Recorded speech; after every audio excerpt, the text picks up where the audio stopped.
Hello, hello, hello, everybody.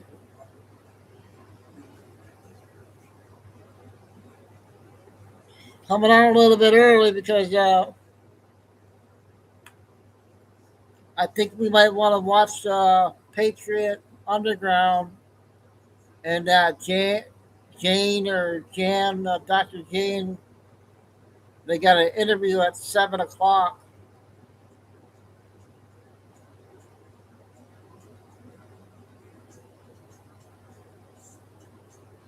Matt, where you been? Out running around all weekend?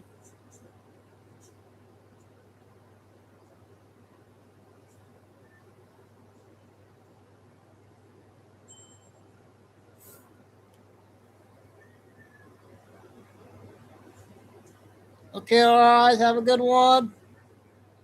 And Kay's taking a day off, resting. So, do you guys like that Jan lady that does a good job with? She knows a lot of intel. That Patriot Underground, they're gonna be starting at 7, so we'll go over there and check that out.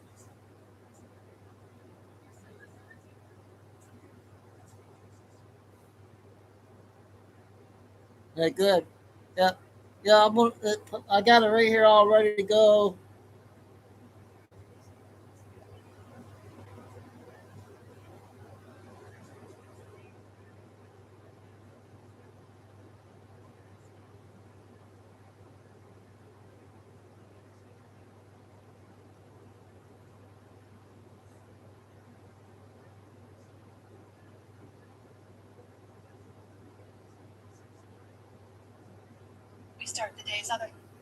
So I got a couple updates from that explosion.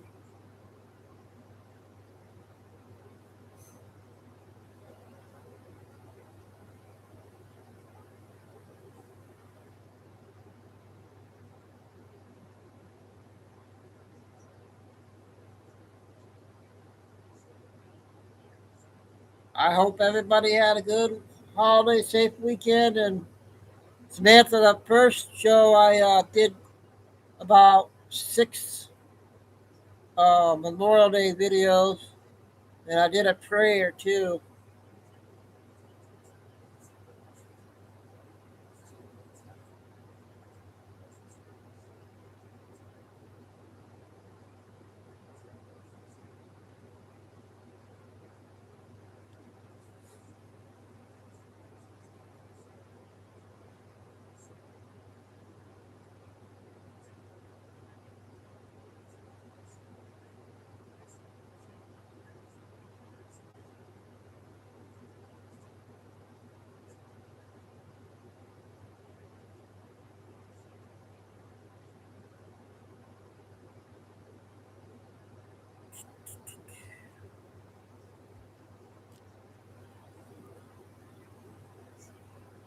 I'll wait.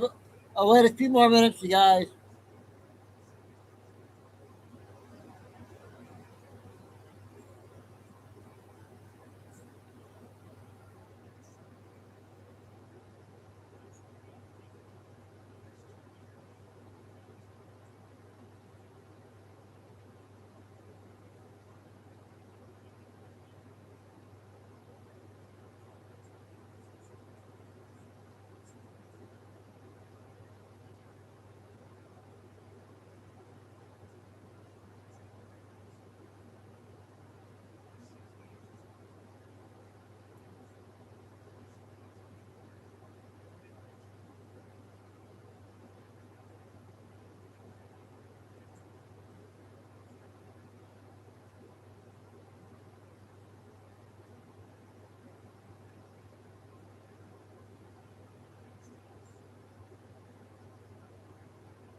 Hey, Lucy.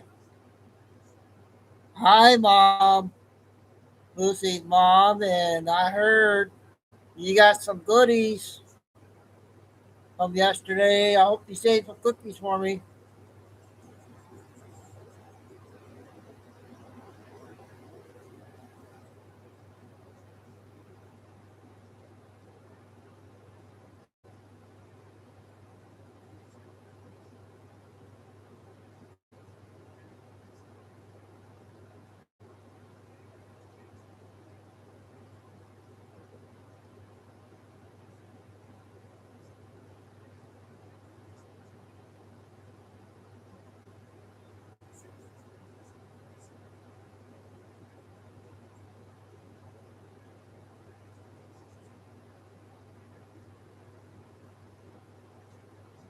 Yeah. Did she call you?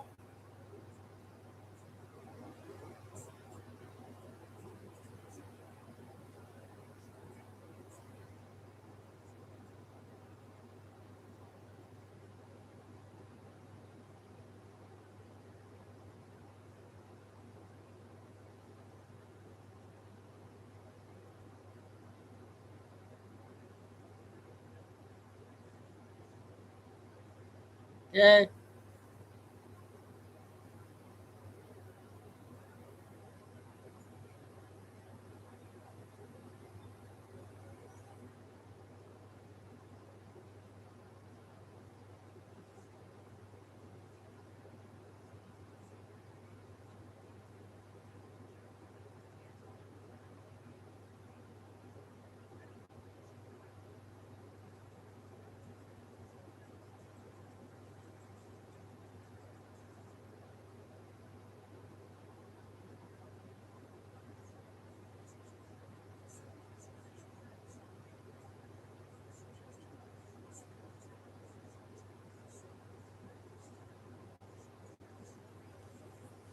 Kim.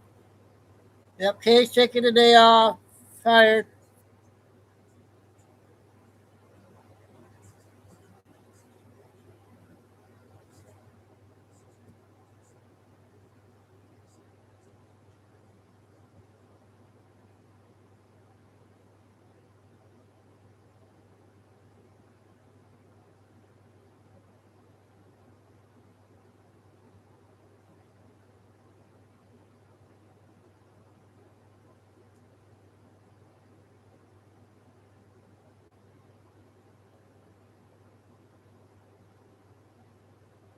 Where is his channel?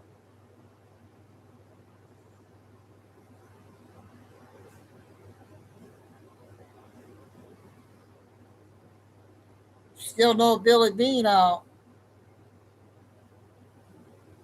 She might be.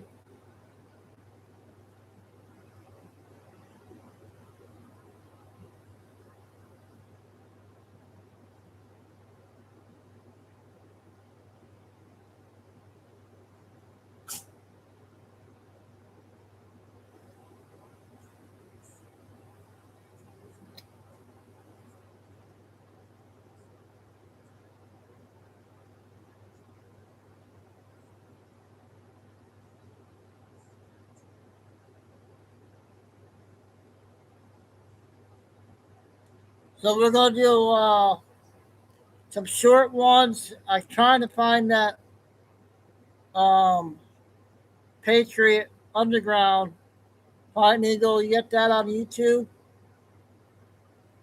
And I'm gonna go on his channel at 7 with Jan or Jane. That's why I'm coming on early to get some short videos in.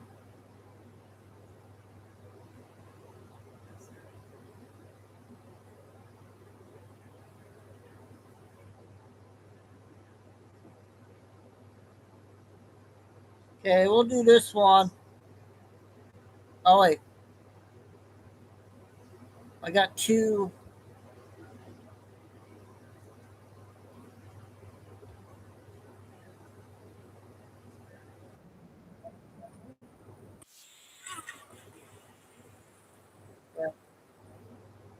Trying to predict the future is a hazardous occupation. The only thing we can be sure of is that it will be absolutely improving news for tens of thousands of people forced from their homes in Southern California. This is because of a chemical tank at risk of exploding. Officials now say that a crack they confirmed during a second visual inspection this morning is actually helping to diffuse the risk of the most dangerous kind of explosion. Let's bring in NBC Bay Area's Tom Jensen, who has been monitoring this situation from our newsroom. And Tom, isn't it interesting here that the crack is actually helping avoid that explosion?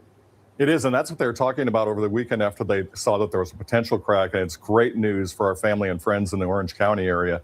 Orange County Fire Authority officials released an update this morning that sounds very promising in regards to critical temperatures and pressures inside that toxic chemical tank.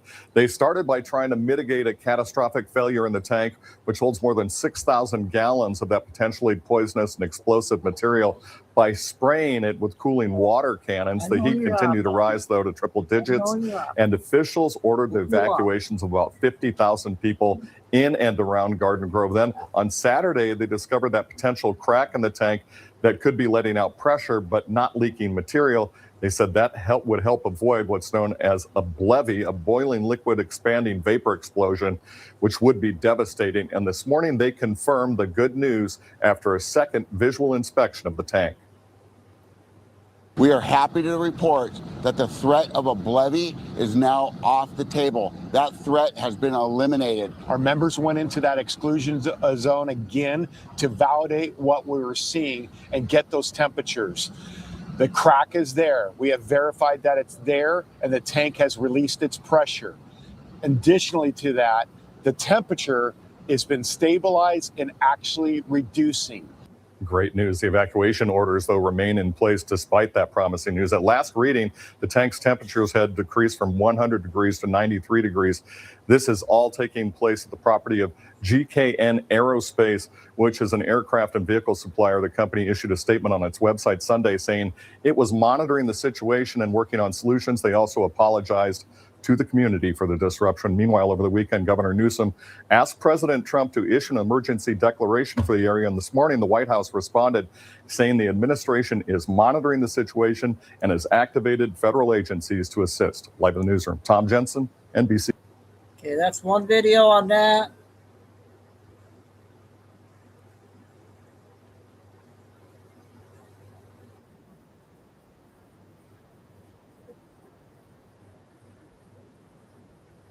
Longer a threat to explode.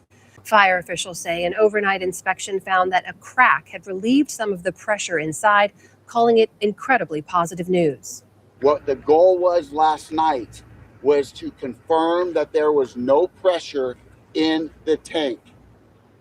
We knew there was a crack, but we didn't know if that crack was full thickness and relieve the pressure. Firefighters have been spraying the tank with water since it began overheating last week. It contains as much as 7,000 gallons of methyl methacrylate. It's a toxic chemical used to make plastic parts. Officials say the risk to public safety is ongoing, and evacuation orders remain in place for some 50,000 residents of Garden Grove, California, near Anaheim. In Washington, D.C., officials say a bystander who was struck in Saturday's shooting near the White House remains in serious but stable condition. Investigators say the suspect, Nasir Best, had previous encounters with the Secret Service and a history of mental health issues. The 21-year-old was fatally wounded during a shootout with officers. In a court filing, Acting Attorney General Todd Blanche cited the incident as a reason to push forward with President Trump's ballroom project, saying it, quote, underscores the critical need for top-level, state-of-the-art security at the White House. Russia is warning of systematic and consistent strikes on Ukrainian military facilities in Kyiv and is urging foreigners to leave the city. That's according to a statement from Russia's foreign ministry, which says Foreign Secretary Sergei Lavrov told Secretary of State Marco Rubio about the impending attacks during a call. Yeah, that was two of them. That was update for the explosion the other day. So moving on to this one. Okay, let's do another interesting one here.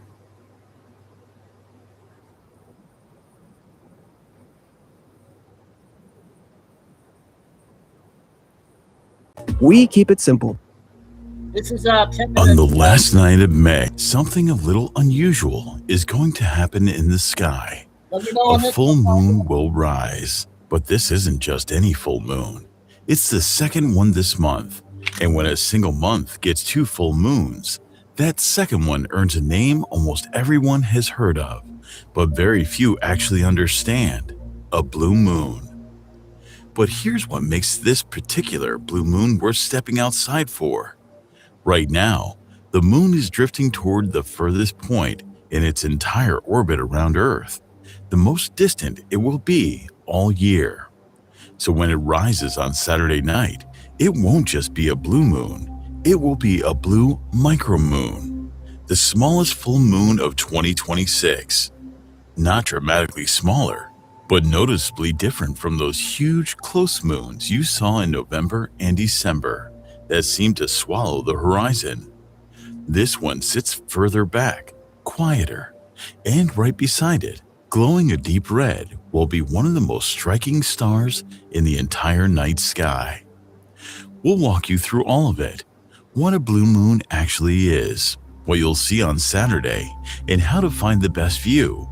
And stay with us until the end, because 9 days later, 2 of the brightest planets in the solar system are going to line up side by side in the evening sky.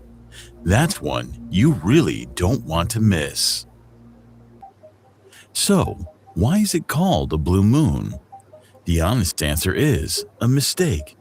The modern definition of a blue moon as the second full moon in a calendar month traces back to a 1946 article in Sky and Telescope magazine, in which the author misinterpreted an older, more complex definition of the term. That older definition referred to the third full moon in a season that had all 4 moons instead of the usual 3, a rare but entirely different event. The 1946 article got it wrong, the error spread, and by the 1980s, the misinterpretation had gone so viral through radio programs and popular media that it became the accepted definition. Today, when most people say blue moon, they mean the second full moon in a calendar month, even though that's technically the product of a historical mistake. As for the color, the moon will look exactly as it always does, bright, white, fully illuminated. The only time a moon actually appears blue is when fine dust or smoke particles from a volcanic eruption or a large wildfire scatter red wavelengths of light and let blue ones through, a genuinely rare atmospheric phenomenon that has nothing to do with the lunar calendar whatsoever. Now here's the part that makes this particular blue moon genuinely interesting. The moon doesn't travel around the Earth in a perfect circle. Its orbit is slightly elliptical, which means its distance from Earth changes constantly as it moves through its monthly cycle. The closest point in its orbit is called perigee. The furthest point is called apogee. When a full moon occurs near perigee, close to Earth, it appears larger and brighter than usual. That's a supermoon. When a full moon occurs near apogee, far from Earth, it appears slightly smaller and dimmer than usual. That's a micromoon. On the 31st of May, the moon will be at its furthest point from Earth for the entire year. It will be roughly 13,500 miles or 22,000 kilometers further than its average distance. That makes this not just a blue moon, but a micro blue moon, the smallest full moon of 2026. Compared to an average full moon, it will appear about 7% smaller. Compared to a supermoon, the kind you'd see in November or December this year, it will appear 12 to 14% smaller and 30% dimmer. In practice, that difference is subtle enough that most people wouldn't notice it without a direct side-by-side comparison. The moon will still be full, still bright, and still completely worth stepping outside for. But if you've ever looked at a supermoon and felt like it seemed unusually large and close, the moon on Saturday night will feel like the opposite of that. Blue moons themselves only come around every 2 to 3 years, but a micro blue moon, a blue moon that also happens to be the furthest full moon of the year, is genuinely uncommon. It happened in 2020, it's happening on May 31st, and then not again until 2053. That's a 27-year wait. The microblue moon reaches its fullness at 8:45 UTC on the morning of May 31st, which translates to 4:45 a.m. Eastern Time, well before sunrise for most of North America. That means the best time to observe it is actually the night before, on the evening of Saturday the 30th, when the moon will already be more than 99% illuminated and rising in the east as the sun sets in the west. Head outside after dark, look toward the east, and you'll find a full, bright moon climbing above the horizon. But here's the detail that makes this particular evening especially worth looking for it. Close to the moon, shining in a warm reddish-orange glow, will be Antares, the brightest star in the constellation Scorpius, and one of the largest stars visible to the naked eye. Its name in ancient Greek roughly translates as rival of Mars, because its red color so closely resembles the red planet. On the night of the microblue moon, the moon and Antares will sit together in the sky, a bright white-gray moon and a warm red star, side by side against the black. No telescope needed, just a clear sky and a view toward the south-southeast after dark. If the microblue moon gets you into the habit of stepping outside and looking up, keep doing it, because something has been building in the western sky for weeks, and it's worth watching every single evening between now and June the 9th. Venus and Jupiter, the two brightest planets you can see from Earth, are slowly moving toward each other in the sky. Go outside tonight after sunset, look west, and you'll spot them immediately. Two incredibly bright objects above the horizon. Venus is the brighter one, blazing hard to miss. Jupiter is just above it. And here's the thing, every evening you go out and look, they'll be a little closer together than the night before. It's slow, but it's visible. And watching it happen night by night is genuinely one of the more satisfying things you can do as a casual sky watcher. On the 9th of June, they'll reach their closest point, just 1.6 degrees apart, about 3 moon widths of sky between them. Head outside as soon as the evening twilight fades to darkness. Look west-northwest, and they'll be there. You'll have about an hour before they sink below the horizon, so don't leave it too late. No telescope, no apps, no equipment. Just go outside, look west, and watch two of the brightest things in the solar system slowly find each other in the evening sky over the next 2 weeks. The next few months are some of the best of the year for looking up. First, the Milky Way season is back. For a few months every summer, the bright glowing core of our galaxy becomes visible from Earth. And if you get somewhere away from city lights on a clear night, you can see the whole arch of it stretched across the sky. If you've never seen it with your own eyes, make this the summer you do. It doesn't photograph the way it actually feels. Then comes August 12th, and that one date is genuinely extraordinary. On the same day, a total solar eclipse will sweep across Greenland, Iceland, and Spain, with a partial eclipse visible across much of Europe. And that same very night, the Perseids, the most beloved meteor shower of the year, reach their peak. Under a completely dark, moonless sky, you can see up to 100 meteors an hour. An eclipse and a major meteor shower on the same day. That basically never happens. We'll be covering all of it, so if you haven't subscribed yet, now's the time. That was good. Okay, 4 minutes, and I got that channel all ready to go at 7 o'clock, you guys. I'll do some intel after the interview. It's a good interview, I think.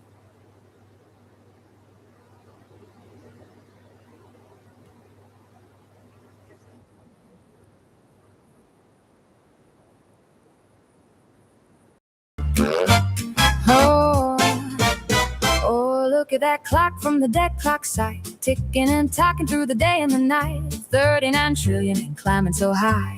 114,000 per soul, oh my. They print and they spend, they inflate our dreams, while the bankers keep dancing in their marble schemes. Unfunded promises, 229 trillion wide. Social Security and Medicare, sliding down the tide. In the Fed, swing it away, no more fiat blues. Come on and play, taxes are vanishing, property too. No more liens on the house that belongs to you. Gold and silver, honest and bright.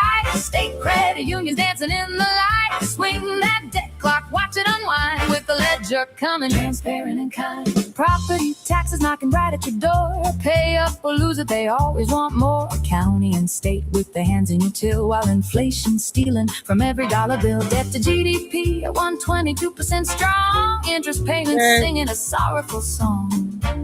But we're turning the page with a swing and a grin. The ledger is rising, let the new era begin. And the Fed, swing it away, no more fiat blues. Come on and play, taxes are vanishing, property too. No more liens on the house that belongs to you. Gold and silver, honest and bright. State credit unions dancing in the light. Swing that debt clock, watch it unwind. With the ledger coming, transparent and kind. Peek through the secret windows of the past. The new money revolution, a blueprint at last. Asset-backed dollars, sovereign and true. Gold, silver, and oil shining for you. Just like Jesus flipped the tables in righteous fire, chasing the money changes from the temple's holy fire. No more hidden theft in the dead of the night. The ledger keeps it honest, clear in the light. Imagine the rhythm when the IRS takes a rest. No more knocking on doors, putting souls to the test. State credit unions, community strong, lending with honor where the people belong. The ledger records every honest transaction, transparent and bright. No more hidden subtraction. Savings that grow like a melody sweet. Prosperity swinging right off of its feet. Oh, Medicare shortfalls and pensions in red. Intergovernmental holdings weighing like lead. 39 trillion public climbing each hour. But the secret windows show us the power. We'll audit the system, then shut down the game. Bring back real wealth and freedom, sweet name. Property taxes fade like an old faded tune. The ledger protects us beneath the full moon. From the past they whisper, the windows reveal a new treasury dollar on the ledger so real. Blockchain, bright, distributed and fair. No more bankers, tricks in the millionaire's lair. Just like Jesus turned over those tables of old, we're overturning the Fed's corrupt stranglehold. Homes are our castles, truly our own. Taxes all vanished, prosperity grown. And the Fed, swinging away, no more fiat blues. Hip hip hooray, taxes are gone now, federal, state and more. Homes are yours truly from shore to shore. Gold and silver swinging the ledger so grand. This revolution's dancing across the land. Debt clock is happy, eagles taking flight. And the Fed, darling, what a beautiful night. And da-da-da-da-da-da-da-da.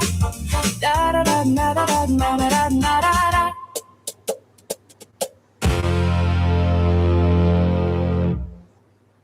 Wow, that was good, huh?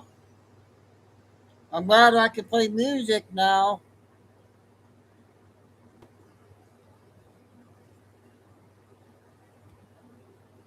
Another 2-minute one.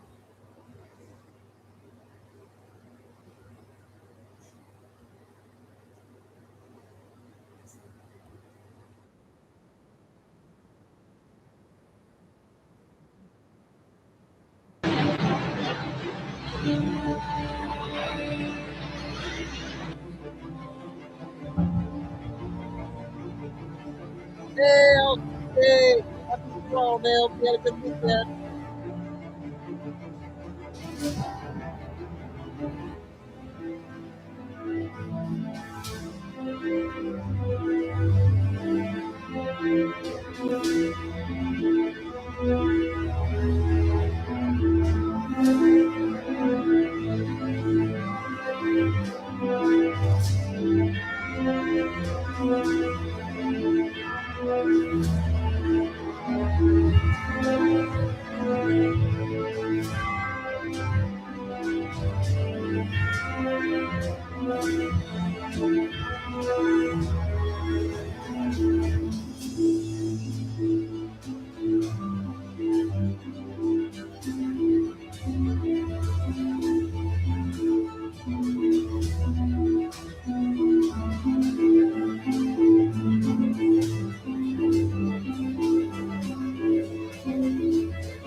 Okay, that was one of them there, Lucy. I was telling you about.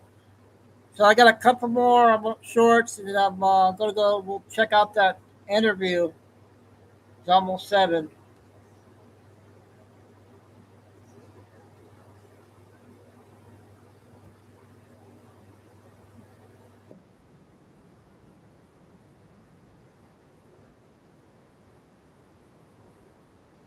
Percent of it being designated as federal wilderness, meaning that no roads, no development, limited access, and strict permit control to 94% of the 1.2 million acres of the Grand Canyon is off limits to the public. Not only this, but there are thousands of documented caves in the Grand Canyon, thousands, with over 95% of them being closed to the public. Closed to the public by the National Park Service. Yet another publicly funded service. So what we're reading today is that the public is literally paying to block themselves off from thousands of caves at the Grand Canyon. The public's funding these groups that do not have the public's best interests in mind. How much money does the National Park Service get per year? They receive around $3.5 to $4 billion from the public every single year. And thanks to all these incredible laws, including the one from 1988, explicitly allowing the National Park Service to close all the caves, we now can't do anything about it. All the public can do at this point is say change these laws and hope that they do. The fact that they set these laws up to block all of us off from the true history, to what's really going on at the Grand Canyon, that is the clear giveaway that the history that we're all told is a total lie. It's nonsense. And every 4 years, somebody new will go in there and everybody gets in line to vote them in. These people, it doesn't matter which side, nobody's changing this. They're only making it harder since 1846 for the public to see these records, for the public to gain any access. We all know that both sides since 1846 have had a chance at doing this. Nobody's changing it in a positive way. They've created law after law after law to block you out. Now let's take a minute and thank Donkeys Incorporated. I have no idea how you guys are able to climb 1,500 feet up in the air and carve out hundreds of rooms, thousands of caves at the Grand Canyon. I didn't know you guys were good friends with the Giants. Don't believe it was hundreds of rooms.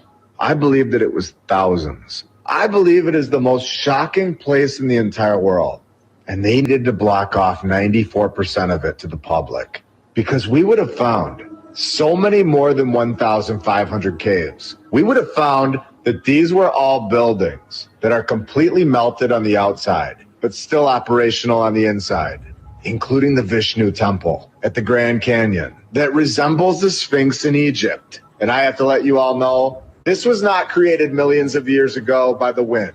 The Grand Canyon is the most restricted site in the USA, and it was created by an advanced civilization that had giants living among them, the Nephilim, helping them create some of the most incredible structures that we still see here today, and we are just getting started. Okay, that's a new one there. One more short one, and we'll head over to that interview. I got the one guy, he had to get another channel, looks like.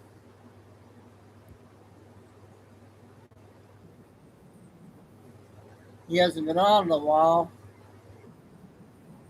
Process where you're learning so much from from so many different people about what's really going on around the world, all these events, things that, different rabbit holes I'm down personally and have been down for 9 years. The hardest thing right now is to connect. Like, I wish I could find people around me that truly knew and understood, like I do, what's going on. I'm not saying I'm better or I'm not disrespecting anyone. I'm just saying it's almost like a simulation. Like, everyone just keeps going on and about. And I go out and I like to talk to people, and people have no idea of like what is going on. People don't know about the tax. They don't know about the things in the sky.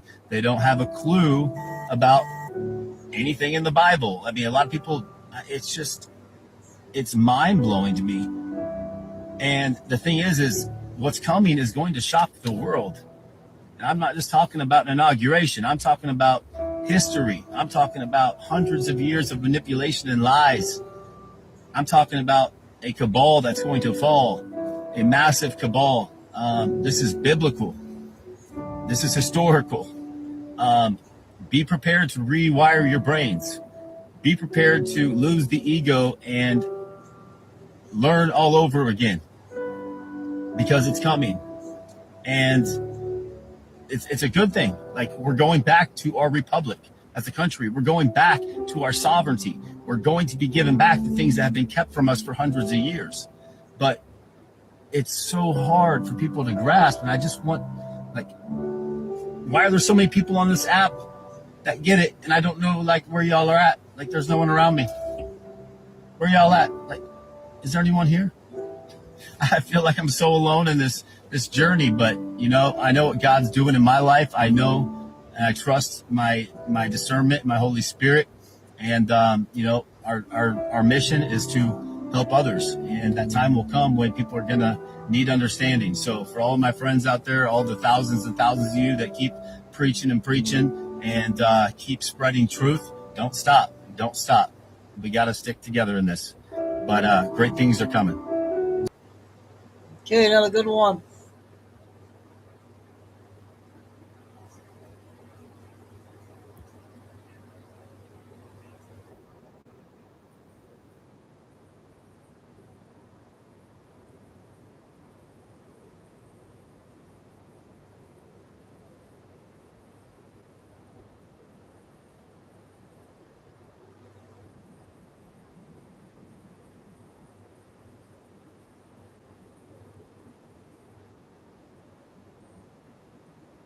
Hey, we made it, you guys.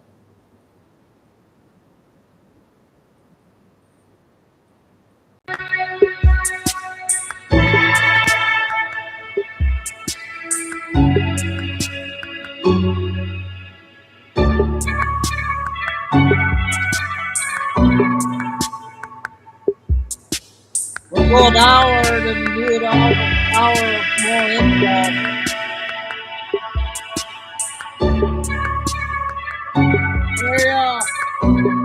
Hey, taking the day off. This is Dan and Patriot Underground.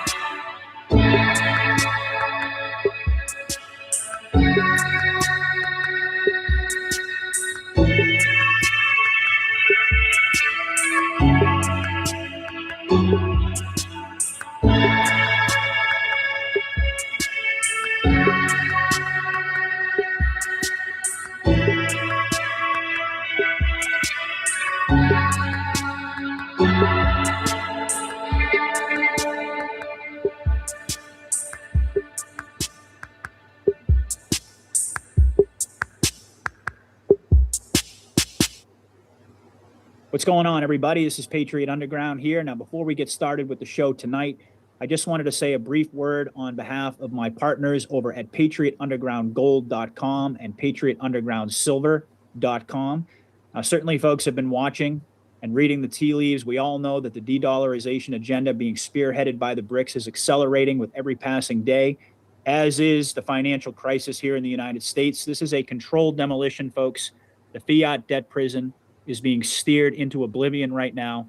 And there's a lot of uncertainty about the future, about the quantum financial system, NESARA and GESARA. We all know that it's coming and that everybody is going to benefit from this. However, we don't know what that transition is going to look like.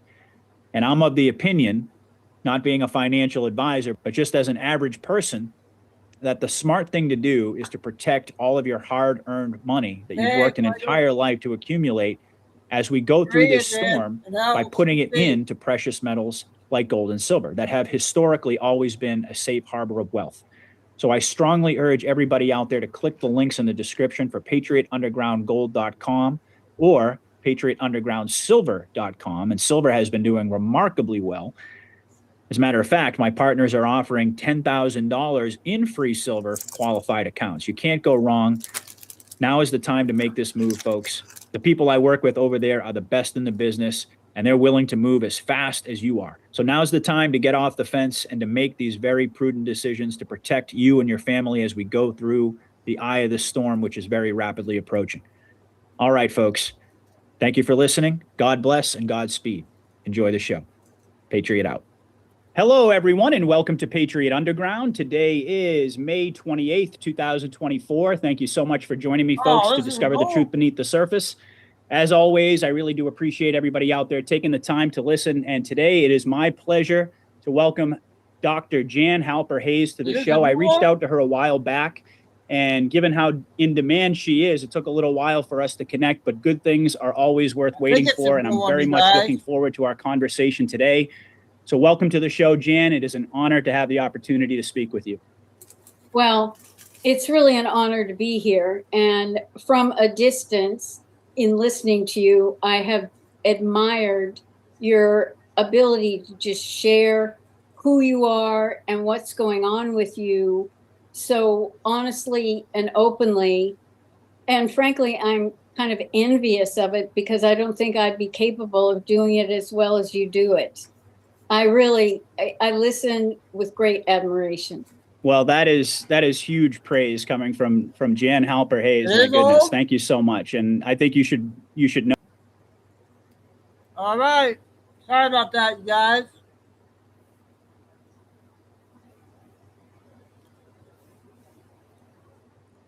We'll go back and do an intel.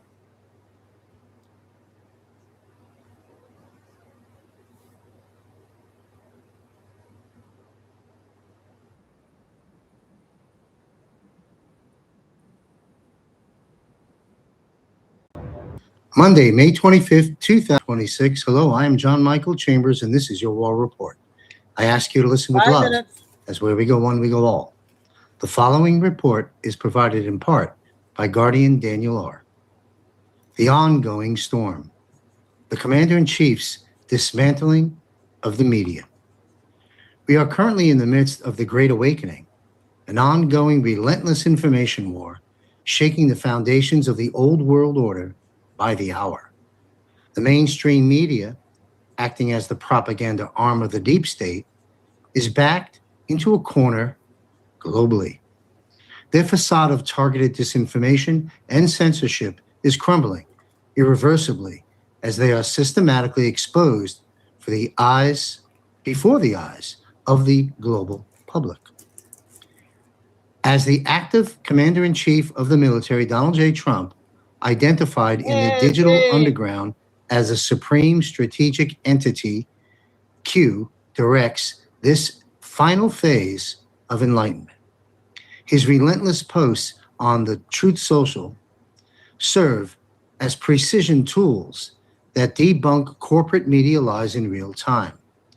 Each of his entries tightens the noose, showing the population exactly how news outlets manipulate narratives to cover up the corruption of the old cartel.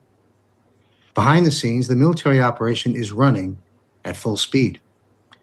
Preparations for the activation of the Global Emergency Broadcast System, EBS, or the EAS, Emergency Alert System, are complete. While the military secures broadcasting frequencies in the background, media conglomerates are panicking. The viewership is collapsing, and the public trust is irrevocably lost. They desperately attempt to suppress the truth, but every act of censorship only further exposes them as enemies of freedom. Under the strategic leadership of Q+, the awakening of the masses can no longer be stopped. Evidence of the elite's crimes and the complicity of journalists is being dragged into the light step by step. We're in the eye of the storm now. The old media monopoly is dying a painful death on the public stage, while the foundation for the absolute transparency of a liberated humanity grows stronger by the second. Nothing can stop what's coming. Pardon me, folks, but the show goes on. Join me and Wano Savin live for the Patriot Q&A Power Hour in our private Zoom. That's all you had on that one. Still no Billy Bean out today. Next one is 3 minutes, and I got a new Benny video.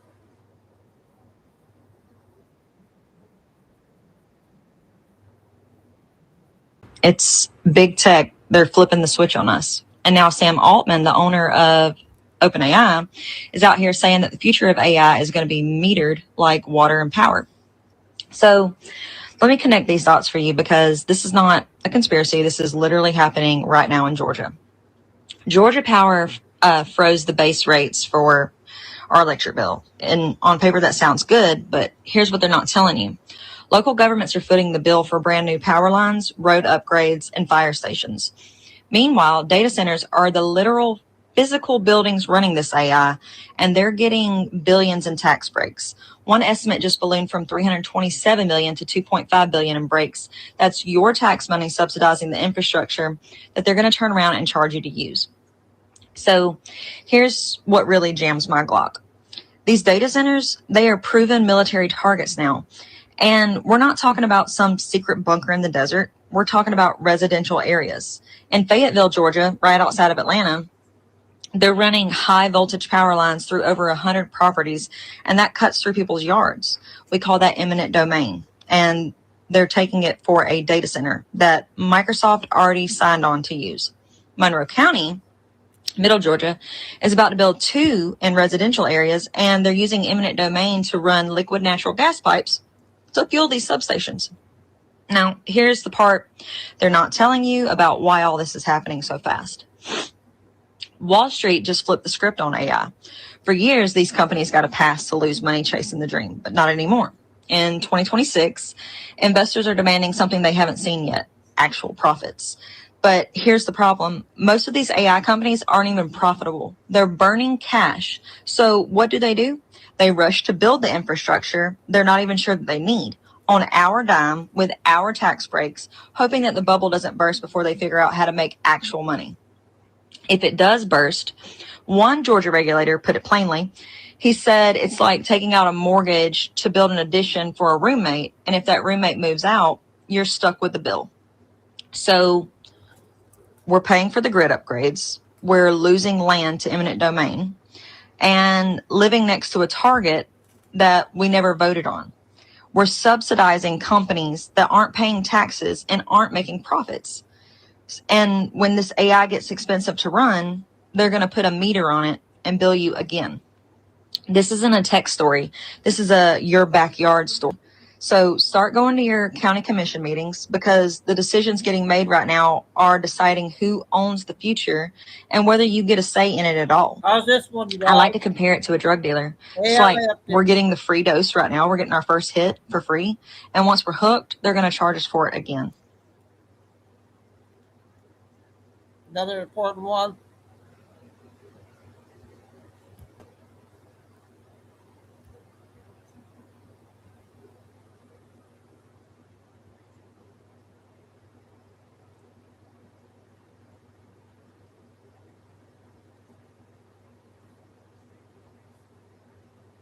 Okay, this is 9 minutes. That one guy finally we did last week.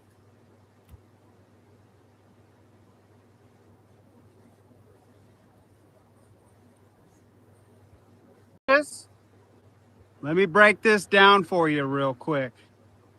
Rights and privileges are the complete opposite. You see, we the people have indefeasible rights. We the people are born with rights. You see, we the people give the government privileges. We the people grant government powers for our benefit. That's the law, period. This guy's You good. see, when you open up the Constitution, it starts with we the people, not we the government, because we the people are the source of all power in America. Let's dive in. The Constitution of the United States of We America. didn't do this one. We, the people of the United States, in order to form a more perfect union, establish justice, ensure domestic tranquility, provide for the common defense, promote the general welfare, and secure the blessings of liberty to ourselves and our posterity, do ordain and establish this Constitution for the United States of America. So we the people, in order to form a more perfect union, establish the federal government for 5 reasons. Number 1, to establish justice. Number 2, to ensure domestic tranquility. Number 3, to provide for our common defense. Number 4, to promote our general welfare. Number 5, to secure the blessing of liberty to ourselves and our posterity. That's all future generations forever. Now, I want you guys to remember those 5 reasons why we the people establish a federal government. Now let's dive into the United States Constitution, Article 1, Section 1. Let's Article roll. I, Section 1. All legislative powers herein granted All legislative.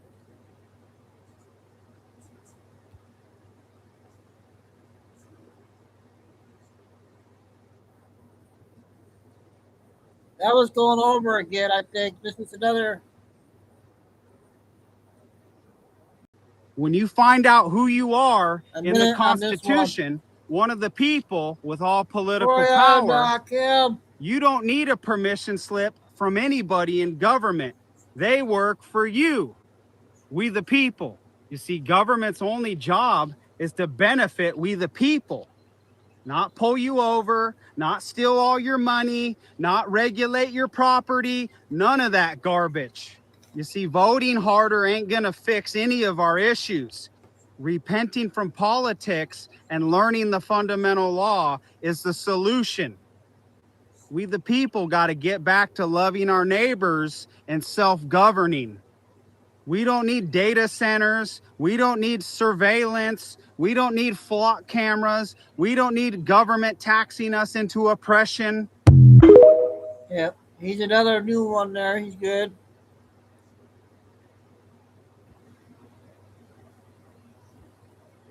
Nine-minute Billy or mini video.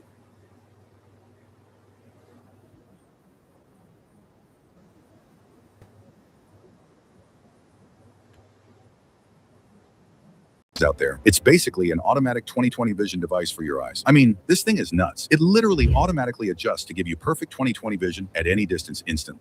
I support President Trump's administration because President Trump has done the single most important thing that I believe anyone could do for this nation, which is to reset the table as it pertains to who has a right to be an American. And the answer to that question is people that were born in America legally.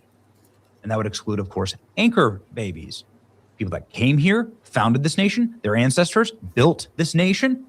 If they are a migrant, they came here legally and they're grateful to those people. They aren't here to be parasites or take advantage of our welfare and systems. And President Trump had said this many, many times, and he has the data to actually back it up. Here's President Trump setting the record straight at the White House. But when they come from hell and they complain and do nothing but bitch, we don't want them in our country. Yes, correct. Let them go back to where they came from and fix it. But when if you come from a hellhole and then you come here to our nation and you make it a hellhole, we don't need that. We don't want you. American migration should only be, any immigrant should only ever come here to benefit the native populations of this land, which are you and me. We are Native Americans. Our ancestors built this place. This is where we're from. This is our home. We don't have an India or an Israel or a Russia or a Ukraine or a China to go home to. This is it for us. And so if you come here, be appreciative. But we've been treated like doormats by our politicians who allow ingracious, parasitic third worlders to trample our nation, to take advantage of our high trust society built for a moral and good and Christian people. I got a video on Trisha all of our laws about her and all of the precepts of our Bill of Rights are based on Christendom. Ladies and gentlemen, that's why we are thrilled that President Trump has taken a verse out of the Bible very seriously. In Deuteronomy, God tells his people, you know, you better watch out who you let into your country. If you let in too many foreigners, then you will become the slaves. They will become your master. And so Donald Trump has reduced the number of people who are, of course, criminally crossing into this nation severely, and has also stopped granting asylum to people, effectively reducing the asylum rates down to absolute zero. This is something that has been wildly positive, including some of these charts that show a increased voluntary departure from America, effectively at a staggering rate of 28x. Ladies and gentlemen, Donald Trump followed this up by saying, if you wish to get a green card, which means that you can legally remain in our country after your visa expires, then you need to go back to your home country and apply. And that caused a specific population, the Indian population of our nation, to lose their minds. And that is because India uses mass migration as warfare against our nation. And they manipulate and take advantage of H-1B and other visa programs to do that. Now, as we have covered many, many times before on this channel, if the best and brightest people in India or Somalia, or Mexico or Cuba, whatever, the best and brightest people are there. They're geniuses, right? They're so smart. Why aren't they making their nations paradises on earth? Isn't that strange that that's not happening? Why? Why isn't it happening? Why do they have to come here? Well, you know, half the people in India don't have running water or toilets. And so why, like, in what universe could you sit here and explain to us that mass migration from that place makes our country better? Taking the night off. You can't explain that, because if you were to break off these countries, it's just like a very important rule of thumb. If you were to break off a nation and add it to a continental America, would anybody want to go visit? Would anybody, if you took all of India and everybody in India and attach them to the bottom of Texas, would everybody want to go visit that place? And the answer is no. Same thing with Somalia. Same thing with every other third world country. And so why would you bring, the people are the culture. The people are the place. It's not magical rocks that suddenly become India wherever you bring them. The people are the culture. If you don't want that culture here, you need to stop mass importing, and that is what President Trump has done. In 1 year, we've seen a 25% decrease in total H-1B visas and a 90% decrease in H-1B applications. The Trump administration is slowly strangling to death this program that is a replacement migration program that has been totally and completely exposed and extorted, primarily by Indian populations, but by other populations around the world, in order to mass migrate people here, in order to send remittances back home. Billions and billions and billions of dollars taken out of our nation and funneled directly back into India. It can't happen. It can't happen. J.D. Vance slamming H-1B visas and fake asylum claims, saying the number of H-1B visas are down by 90% in the United States of America. That's something that we accomplish purely through administrative action. If you came on a fraudulent asylum claim, you are an illegal immigrant. Send them back and make them go home to apply for a green card. You can wait in line. Trump has cut legal migration more than illegal migration. Both of them need to be cut. Very, very important. As expected, President Trump has reduced legal entries since January, his administration. Half the cuts to migration. Put differently, the cut to legal entries was 2.5 times as large as the cuts to illegal entries, just based on the sheer numbers. Look at this. Biden versus Trump. Look at these migration numbers just collapse through the floor. This is President Trump has absolutely legal entries by asylum seekers in U.S. and Mexico. Look at this. Like hitting a brick wall. Just look at the Trump second era. Brick wall. Amazing. Trump has cut legal permanent immigrant visas. Census is showing that red states are having a baby boom. Meanwhile, populations are collapsing in blue states. And that everything is getting better when you cut illegal immigration. The cost of housing goes down. The cost of groceries go down. Less people on welfare, less people getting free food, free homes. What do you think that's going to do for the cost of your home? Marco Rubio is in India right now talking about this exact issue. Marco Rubio tells Indians U.S. migration policy will be pro-America. Someone here. Anytime you reform a system, there's going to be some disruptions. There's going to be some hiccups. There's going to be some inconvenience. We have a long-term, we're going to have a system that is more stable and more viable. Ladies and gentlemen, Marco Rubio here saying everything that you need to do as a country needs to be in your national interest. That includes immigration policy. Indian journalists were shrieking and screaming about this because a huge tenet of India's economic growth vectoring is around India breaking our immigration laws. It says so right here on Friday.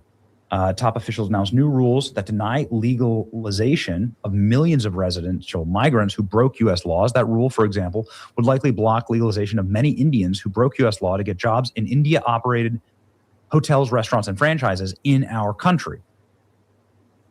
At the press conference, Indians were shrieking out about this. Since 1990, India's predatory migration strategy has proved extremely successful. India has ruthlessly worked with U.S. investors to enroll mixed-skilled Indians in all of these different visa programs.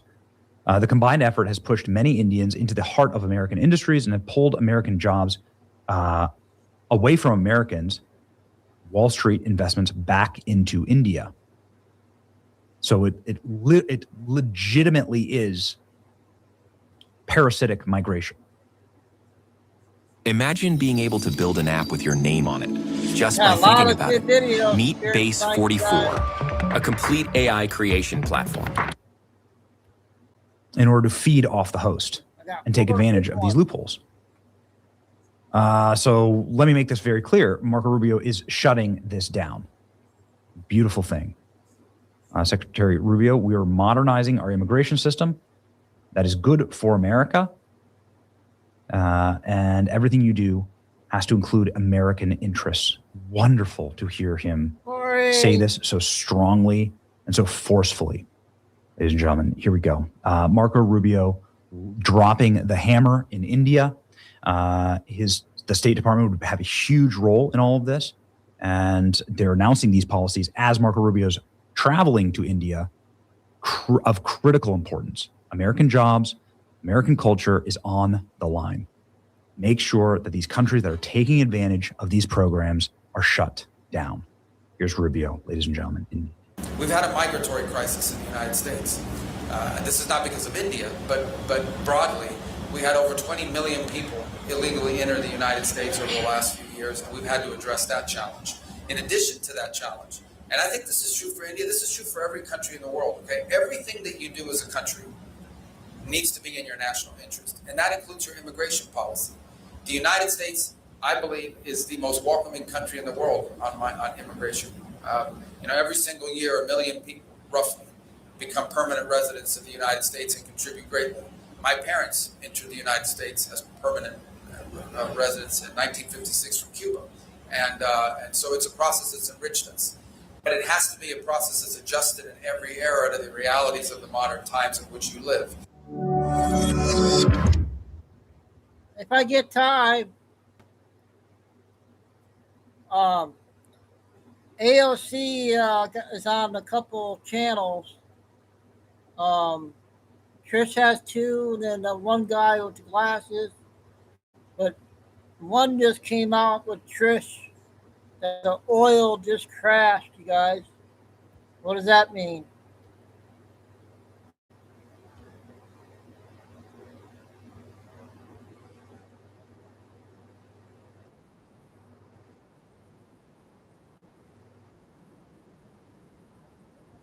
just getting kind of nervous because they know what's going to happen. They know what's going to happen when everything is said and done. It means oil is going to come way, way down. I'm looking at crude oil futures. They're down below 90. So crude is crashing because it looks like we're 90 to 95% there. We're looking at possibly a 60-day ceasefire extension, opening of the Strait of Hormuz. No tolls, no tolls. Where you guys got that one, I don't know.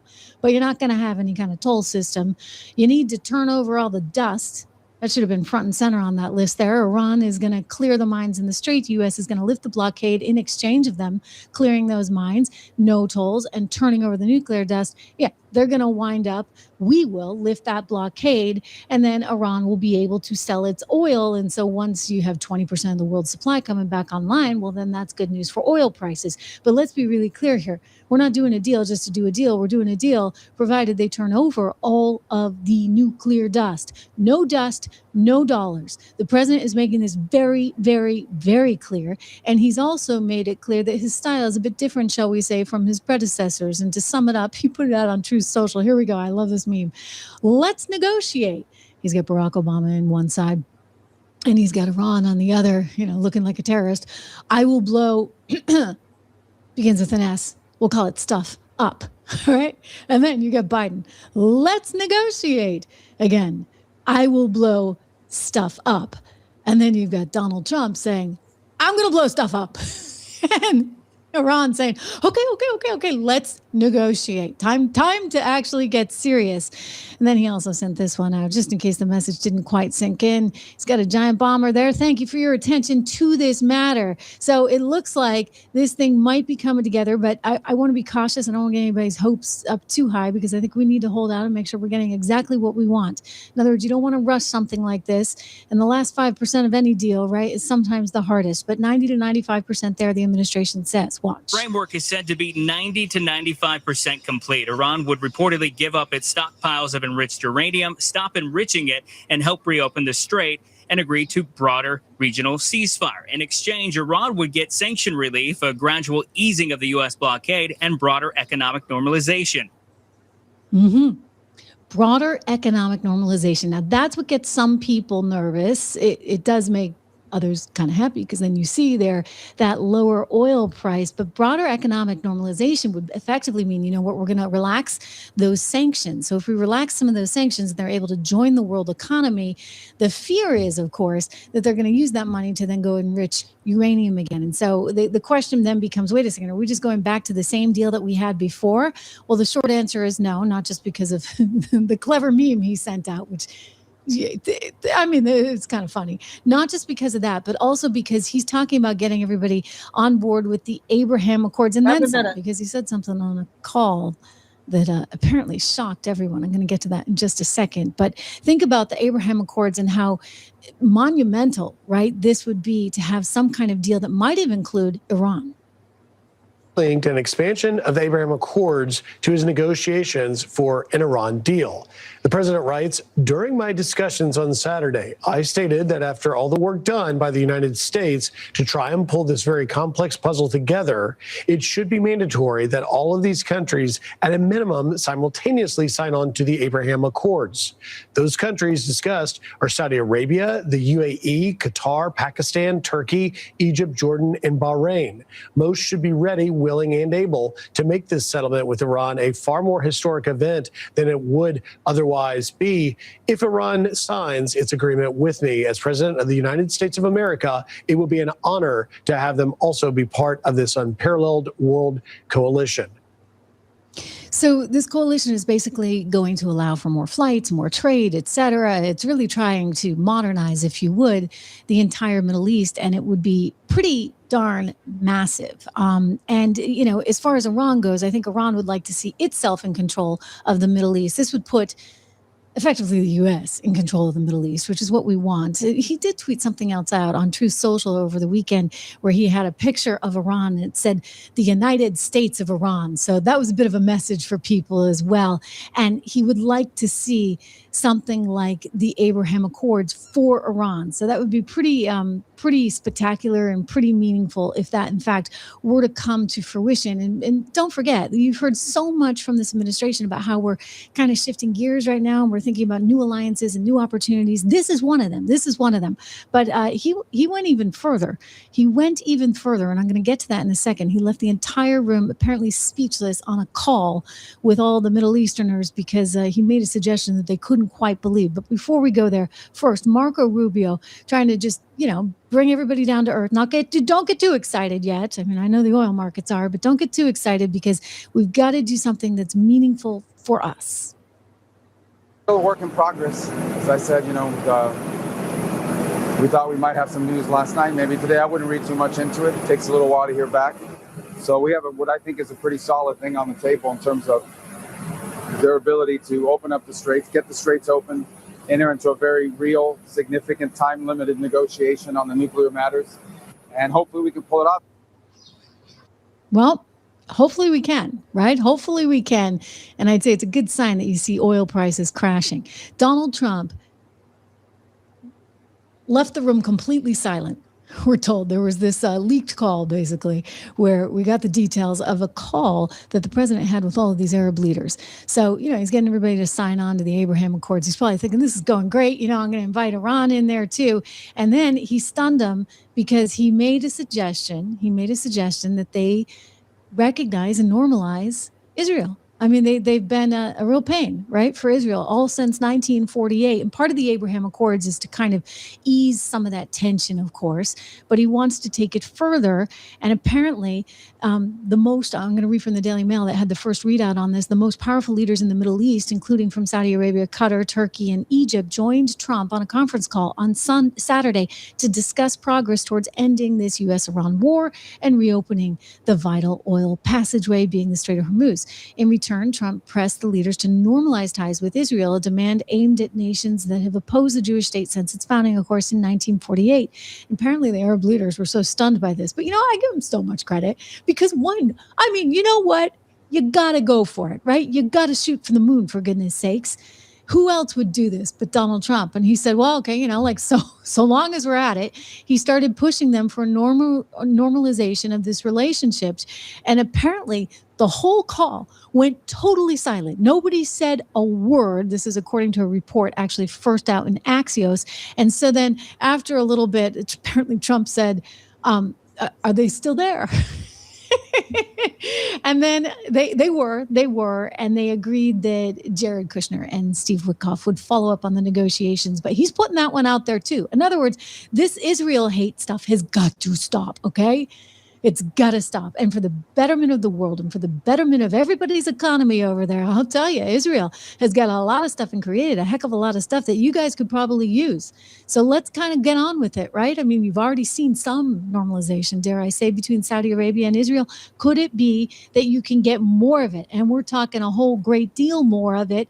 Look, Iran doesn't like this, and Iran feels that it's being sort of disrespected, if you would, in all of this. But I believe that he sees this opening and this opportunity. Again, if we go back to that meme that he sent out, there is an opportunity because he's willing to do something that other presidents weren't willing to do.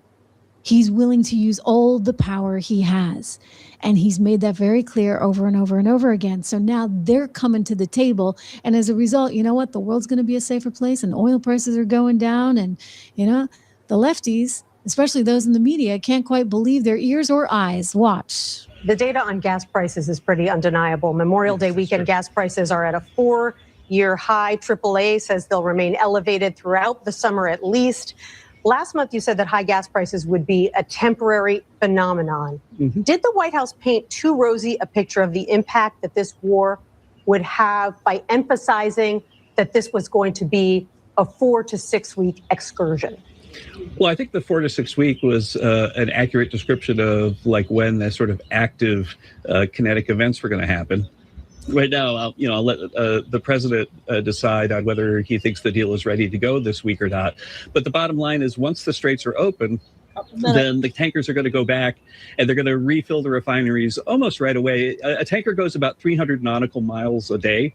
And so the places like India and Pakistan, which are close to the Straits, are going to get their oil and then turn it into refined product right away. Singapore, which is one of the places where jet fuel prices are the highest, is going to get its stuff just about right away. But if you're down in New Zealand, it'll take a little bit longer. But really, like between a month and 2 months, we expect everybody to have all the oil they need at every refinery on Earth. Well, we know that things will get better once the strait reopens. The question is, when will it reopen? Right. Well, that's something for the president of Marco Rubio and the Iranians to work out. Yeah, I mean, it's sort of funny that she's just trying to sound very special. You know, she got to fill in on Memorial Day weekend. Look, Kevin can't answer that question, but I think he can explain to her and to any other reporter out there that doesn't understand supply and demand, or, you know, Econ 101, how the oil markets work, in that, you know what, once it all comes back online, well, oil's going to sink. And this is the idea here, right? So oil prices already coming down. And as this deal comes to fruition, and it could be a far better deal, and a very different deal, by the way, than anything Barack Obama had, especially given the Abraham Accords, especially given that he's now saying, well, now while we're at it, I want you to recognize Israel too. I mean, wow, this really could be a game changer. And this is what's exciting. You know, it obviously for all of us, in terms of the strength of our economy being so tied to oil prices. And obviously it's important for him, right, as he goes into midterms, because you got the left and you got a bunch of has-been MAGA people, right, just jumping all over him over and over and over and over again, trying to say that, you know, you never should have done this because oil prices. Well, what is the alternative? What is the alternative? I mean, if this country has a shot at getting a nuclear weapon, you're going to wait around because that's what they wanted. That's 1,000% what they wanted. They don't want to sign on to the Abraham Accords. Why? Oh, because that would mean that they would be somehow subservient in the Middle East to the U.S., to Israel, to Saudi Arabia. But guess what? Tough luck. It looks like that's where it's heading. Yeah, another important one. Now I got another big one.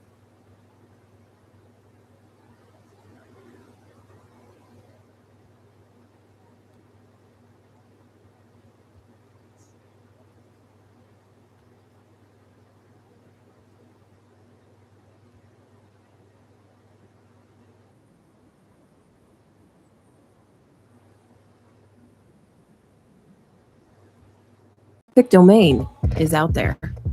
Go to Wix and make it yours.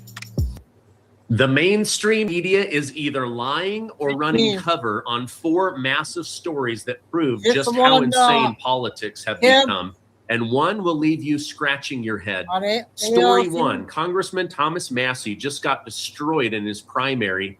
Now he's promising to release Epstein client names before leaving office. Many are wondering, wait a minute, you've got a list of child molesters and you've been keeping it from us this entire time? This reminds me of Kamala Harris, and I'll tell you why. President Trump skipped his own son's... You guys know what that means. When you rat on one person, then they're all going to fall down, right, you guys? The dominoes are falling. Wedding in order to end the Iran war and bring down gas prices. They're already starting to drop. Story 3, AOC is gearing up to run for president in 2028, and she's offending people all along the way.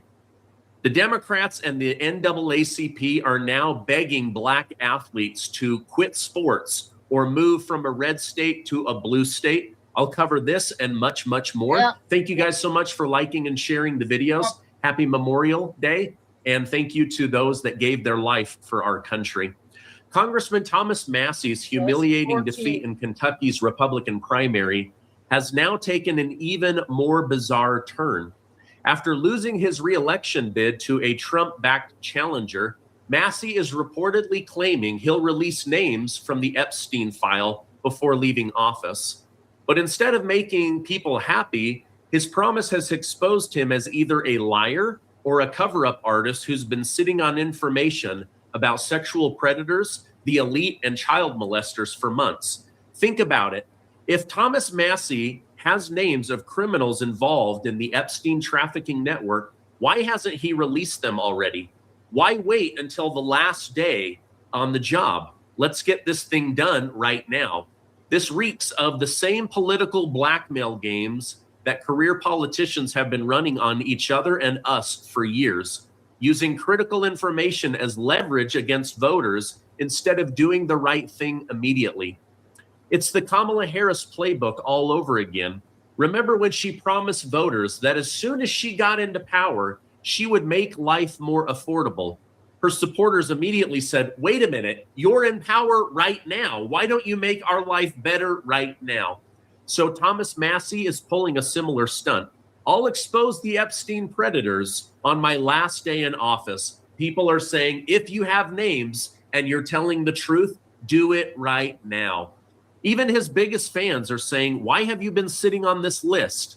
If you know the names of the elite, sexual abusers, and child molesters, then you owe it to us to get it released right now. He's blaming Trump.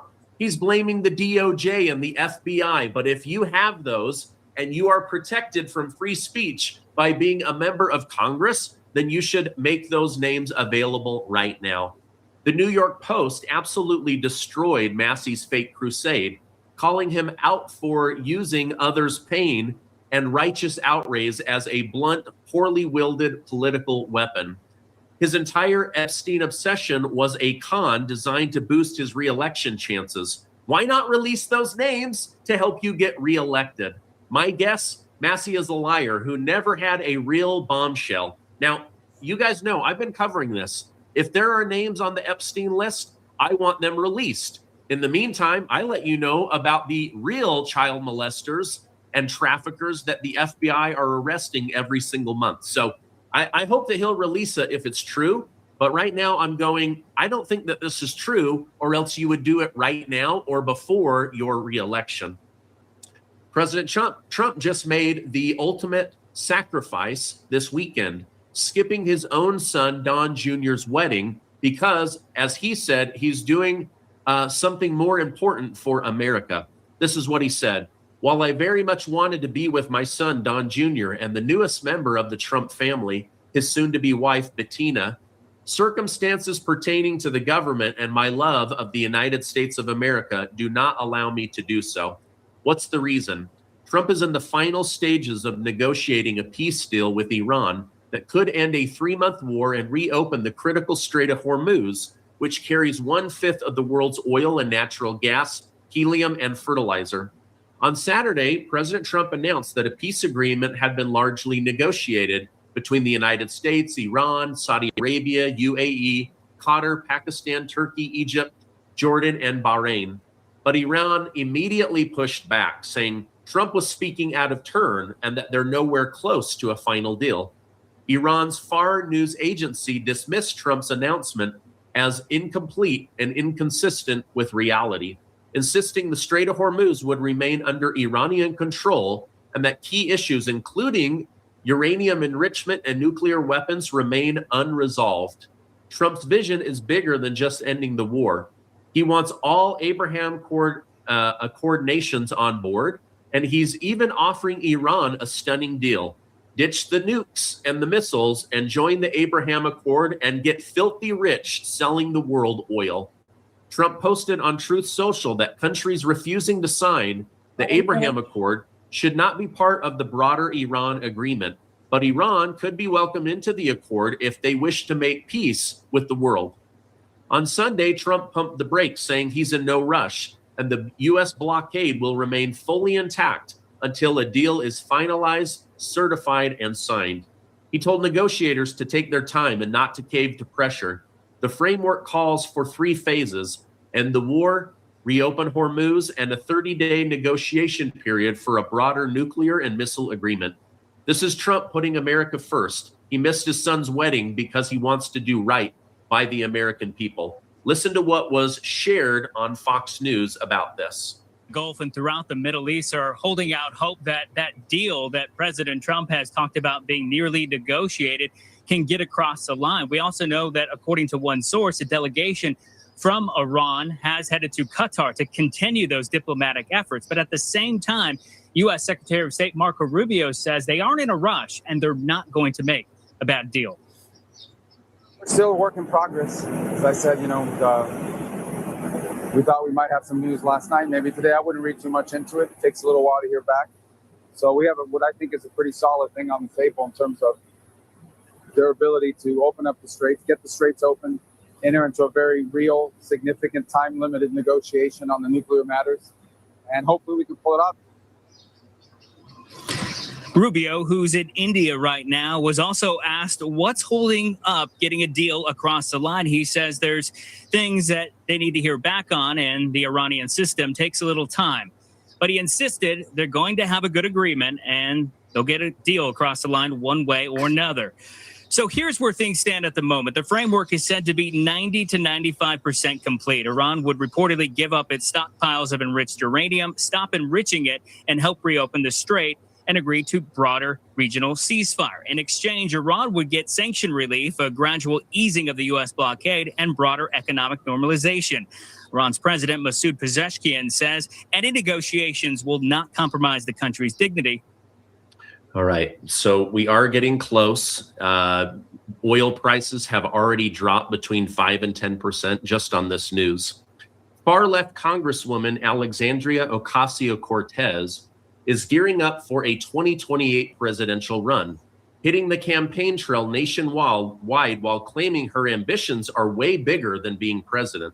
But her recent rally in Alabama, where she urged northern progressives to pull up to the South behind bulletproof glass, has backfired spectacularly, with Southerners torching her for using what they call a threatening phrase, pull up.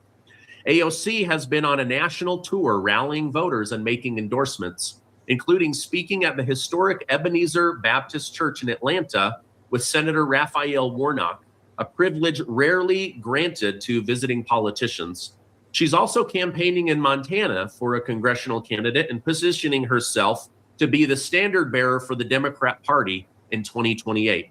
When asked about her presidential ambitions, she dodged the question but said, "My ambitions are way bigger than that. My ambition is to change this country. Presidents come and go, but single-payer healthcare is forever, and a living wage is forever." She's running, there's no doubt about it. Now, at the Montgomery, Alabama rally, AOC told northern leftists to pull up to the South and let them know exactly what they have uncorked with this injustice regarding Republican redistricting. But Southerners immediately said, "Hey, pull up? That's a threatening language where we come from." AOC has made yet another bonehead statement, one said. "Don't you know what pull up means? She's lost her dang mind, and us New Yorkers do not claim her." Now, I'll be honest, I didn't know what pull up meant, but I guess it is threatening language. I just thought it was a type of diapers. All right, meanwhile, Democrats and the NAACP are launching a multi-million-dollar destructive out-of-bounds campaign, urging all Black athletes in America to boycott or transfer from public universities in 8 southern states: Tennessee, Louisiana, Alabama, Florida, Mississippi, South Carolina, Texas, and Georgia, and to move to a blue area. The NAACP is calling on top football and basketball recruits to withhold commitments, current athletes to use transfer portal, and fans to stop buying all tickets and all merchandise. They want a nationwide boycott on all red state sports. House Minority Leader Hakeem Jeffries and Congressional Black Caucus are amplifying the boycott, calling the redistricting Jim Crow-like racial oppressive strategies. Now, this is political insanity. Sports will do infinitely more for a Black athlete's future than boycotting on behalf of a politician that literally could give 2 craps about you. Now, the SEC alone puts more Black men in the NFL than any other conference, offering life-changing scholarships, training, career opportunities, business opportunities. Democrats are asking these young Black athletes to sacrifice everything in the name of Democrat politics. I think it's a bad idea, but what do I know? As we approach the 250th anniversary of America, we must look to what's happening in Europe and avoid it at all costs. Europe is collapsing under the weight of socialist policies, open border, net zero climate madness, and this is exactly where Democrats hope to take America when they retake power. For decades, Almost Europe's over. socialism appeared successful only because the US paid for their defense costs and absorbed global security burdens. But when Soviet threats faded and American spending declined, the true cost became clear. Sluggish economies, collapsed birth rate, imploding social services, skyrocketing crime, and civilizational decline. Europe's open border policy has been catastrophic. Since 2015, mass Muslim immigration has cost German taxpayers $57 billion a year. In Belgium, 73% of people under 18 are immigrants that were brought in order to replace Europeans, meaning in one generation, Belgium will be a Muslim country.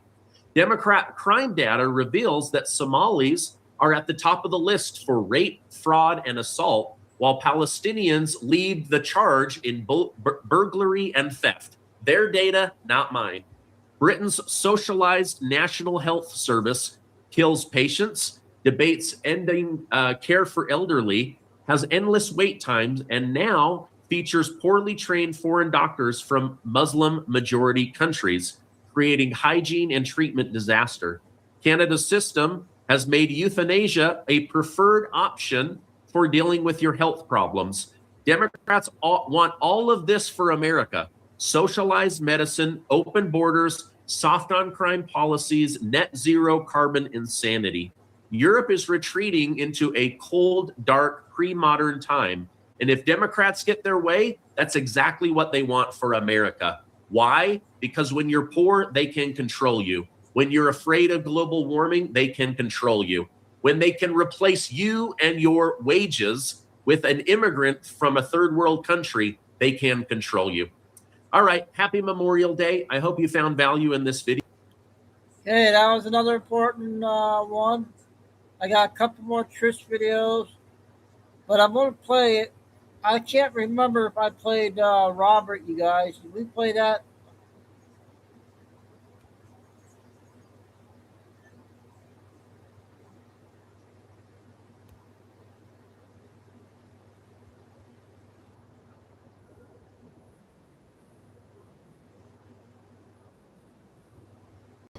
We're going to talk about Hegseth summoning. Now remember You guys the word this one earlier summons. today? Summons is judicial. Okay. When you get summoned, you're going to court. Okay. But Hegseth, as in the capacity of the Secretary of War versus the Secretary of Defense, is summoning the top commanders, the generals, right? And if you watch the video from the UN, when they introduced Trump, they call him His Excellency and President of the United States of America. Well, President of the United States of America is Article 2. His Excellency is King. Okay? Remember I talked earlier about him inspecting his European army? So Hegseth is summoning the generals. If you watch, there's an interview where even there was like a news coverage that actually said he must have been confused because he referenced them as like foreign, like he was calling the foreign generals. He didn't call them foreign, but he did say they were the commanders of the world. Okay, the world forces. Thanks, Cam. What he's saying is generals are not American. They are flag officers. I might have if you go back to my videos, I've explained this. I've explained that only 6 minutes. Generals are international chambers of commerce magistrates. They are foreign to America. That's their foreign rank. Okay? That is their foreign pay grade. All right? Under NATO or the World Health Organization or the Federated States, and most of them have foreign citizenships. They don't have American citizenships. Okay? So what's happening, right? What you're seeing happening, what's happening, this whole thing with Hegseth summoning them to the farm, they're going to the farm. Why? Because we were farmers. That's why it's called the farm. Marine Corps Quantico is the farm. The residents from the South Lawn is the White House. Okay. So the other night, the Marine Corps silent platoon in formation entered from the South Lawn into the Oval Office as an assembled platoon. That means the American Marines have come back from the South. Now Hegseth is having a meeting on Tuesday. Why are they having the meeting? 3 minutes. Every one of those generals were at one point in time American Eagle colonels. Once you leave the colonel position, you go to general. But they're foreign generals because they work for the flag. The flag is the Federated States of Micronesia. Okay? So what's happening is he's summoning them back because this is the gathering of the eagles. This is the kingdom, the people's kingdom nation coming online. This is the cardinals to establish the Pope for the Western Hemisphere. If you go back to my stuff, I told you that King Ferdinand, the Pope, established West Florida. Andrew Jackson was the first Pope. Andrew Jackson issued the Northwest Ordinance and started making all of these ordinances, which are basically Pope-like actions, and all this stuff that happened in 1819 with the Treaty of Sessions. So what's happening is the eagles are gathering. They're gathering to ratify the Western Hemispherical American Pope, or King of the West. That's what's happening. Okay? But they have to come back because they have to come out of their foreign capacity of the flag. They have to get into their American capacity as eagles or colonels so that they can ratify and vote. They're probably going to get educated on the fact that America lost the War of 1812. We've been occupied and usurped since 1814. And basically all the American veterans have been locked out of the nation. And basically our whole country has been occupied by foreign forces that we thought were domestic, but they weren't. They were foreign. And that's why we've been basically abandoned. But this is the return of the people's kingdom nation and the American Republic. And that's what you're seeing, because the generals, the commanders, have to be seated in formation so that they can cast their vote for it's the Cardinals. They're electing the Western Hemispherical Pope, or King of the West. So King of America. That's what's happening. I told you America's kingdom. So this is it. This is what's happening. So at least that's what I think's happening. So God bless and Godspeed. Well, sorry if I played that. Some people might have missed it this afternoon.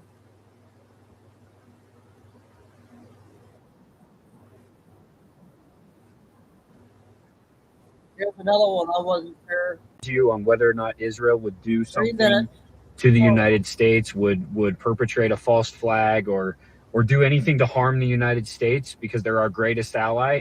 Next time that happens, just show them this video. An Israeli request to stop the distribution of a book that contains some pretty damning information about the Israeli Secret Service, the Mossad, if it is true. Here's ABC's John Martin. The most sensational claim in the book involves this bloody day, the Beirut Marine Barracks bombing. The book says Israeli agents kept vital information from U.S. Marines that might have saved the lives of 241 Americans killed here. Israeli government sources deny this account, but according to the book, an Israeli informant saw a Mercedes truck being fitted with secret panels for explosives. Israeli troops were told to be on the lookout for the truck, but the book says the Israelis intentionally gave the Americans only a vague warning, not mentioning the kind or size of vehicle. The book says Israeli intelligence was willing to let the terrorists succeed to protect their sources and out of contempt for U.S. intelligence. It says agents withheld information on U.S. hostages for similar reasons. In Toronto today, the author was under a court-ordered gag not to discuss the book or the case. See, there's two restrictions. There's one restriction that I can't talk about what I learned or have done in the Mossad, and the other restriction is I cannot talk about anything that's in the book. Israeli officials confirm that Viktor Ostrovsky worked for the Mossad in the 1980s. Alarmed by the contents of the book, they got it temporarily blocked in Canada and the United States. It's the position of the Israeli government that the information contained in the book could very well lead to the identification of employees of the Mossad and could jeopardize their lives. But the book's introduction says it does not name active agents and gives only initials. It does say that more than 24 senior Israeli agents routinely gather intelligence in the United States. Late today, the book was put out for sale in New York after the court lifted its restraining order. The publishers claimed victory, but the Israeli embassy said it will still pursue its action against the author. John Martin, ABC News, Washington. And by the way, this is not the first time that Israel has done something like this to the United States. It's been done dozens of times. And it's always been done as either blackmail or as a false flag attempt to rile up the United States and to garner support for more war in the Middle East and to continue their pursuit of the Greater Israel Project. And I believe that this is exactly why we are where we are and why everything is happening the way it is in the Middle East right now. I also think there's a strong possibility that if the shooting at the White House wasn't fake, it was another warning shot, because Bibi Netanyahu then posted this on X. It's almost like he's trying to remind Trump of who he is. It's almost like he's trying to remind Trump of where he stands and who's in charge. Why does it look like he's in front of Trump there in that photo? But hey, I'm just a conspiracy theorist. Okay, he's good. Got a short one here.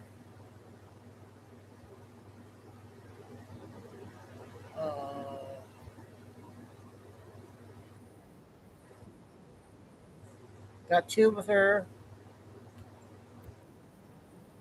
Figured I would make another video talking about what aliens really are. And first, to know where the concept came from, you have to know who this guy is. His name was Aleister Crowley, and he was born in 1875 and died in 1947. He was a Satanist and known in his time as the wickedest man in the world, and even identified himself as the Beast 666. He even developed his own religion called Thelema. We hear that saying, "Do what thou wilt shall be the whole of the law." Yeah, that's him.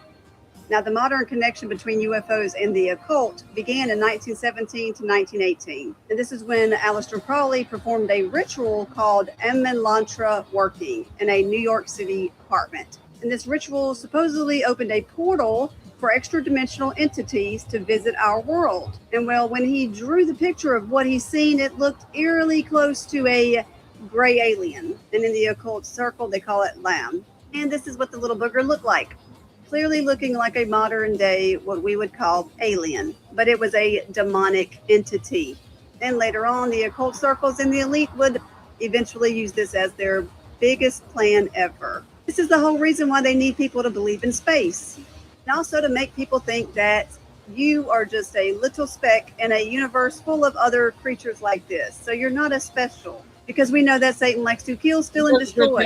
They literally have all the technology they need to project something in the sky to make it look like we are being invaded.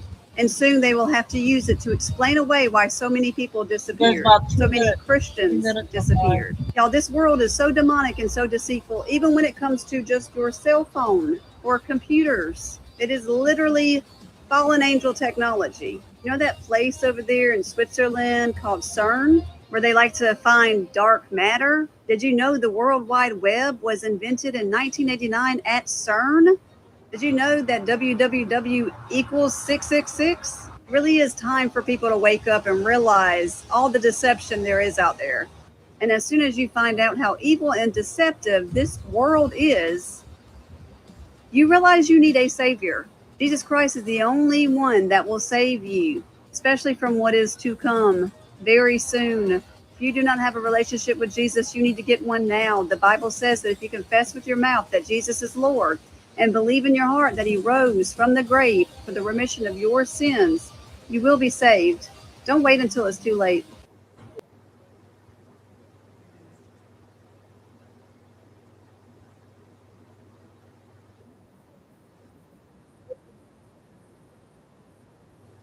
We did that one.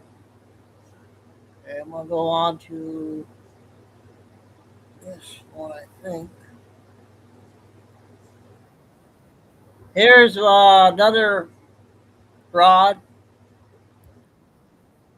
if you're not that familiar with it, per multiple reports, this autism fraud scheme works such that you would have basically parents in the Minneapolis and Minnesota area, primarily in the Somali community, and they would actually sign something. They would get money for saying that their kid had autism, even though their kid did not. And so they were running these giant scams, costing you plenty, and really putting their children in a much more vulnerable spot. So it's just horrible, right? Like absolutely horrible to hear all this. You know, I'll add, you know, remember the Leering Center that Nick Shirley was profiling? Apparently that person has been charged with daycare fraud. I mean, the hits keep on coming, right? Over and over and over again. And we're all learning about this community in this particular region in Minnesota that, well, was governed and represented by one Ilhan Omar. And so I think everything keeps going back to her. And as we consider how much money she allegedly was taking in for her husband's business, to which he was valuing that winery at $5 million, and he was valuing his venture capital firm, which really seemed like some kind of access lobbying firm, operating all around the world. Oh, amazing how that happens, you know? I've told you, you know how it must have gone down. I mean, if it went down this way, if it was a money laundering shop, basically he'd take some of that cash in. You know, you send some of that feeding our future over here, we'll feed our future, all right. How might this have worked? Think about it. Okay, he's got a venture capital firm. He wants you to buy shares in the firm. Well, he's got to justify the valuation. So he's got to have the sky high valuation. He brings it in. Maybe he does some deal. When you think. Okay.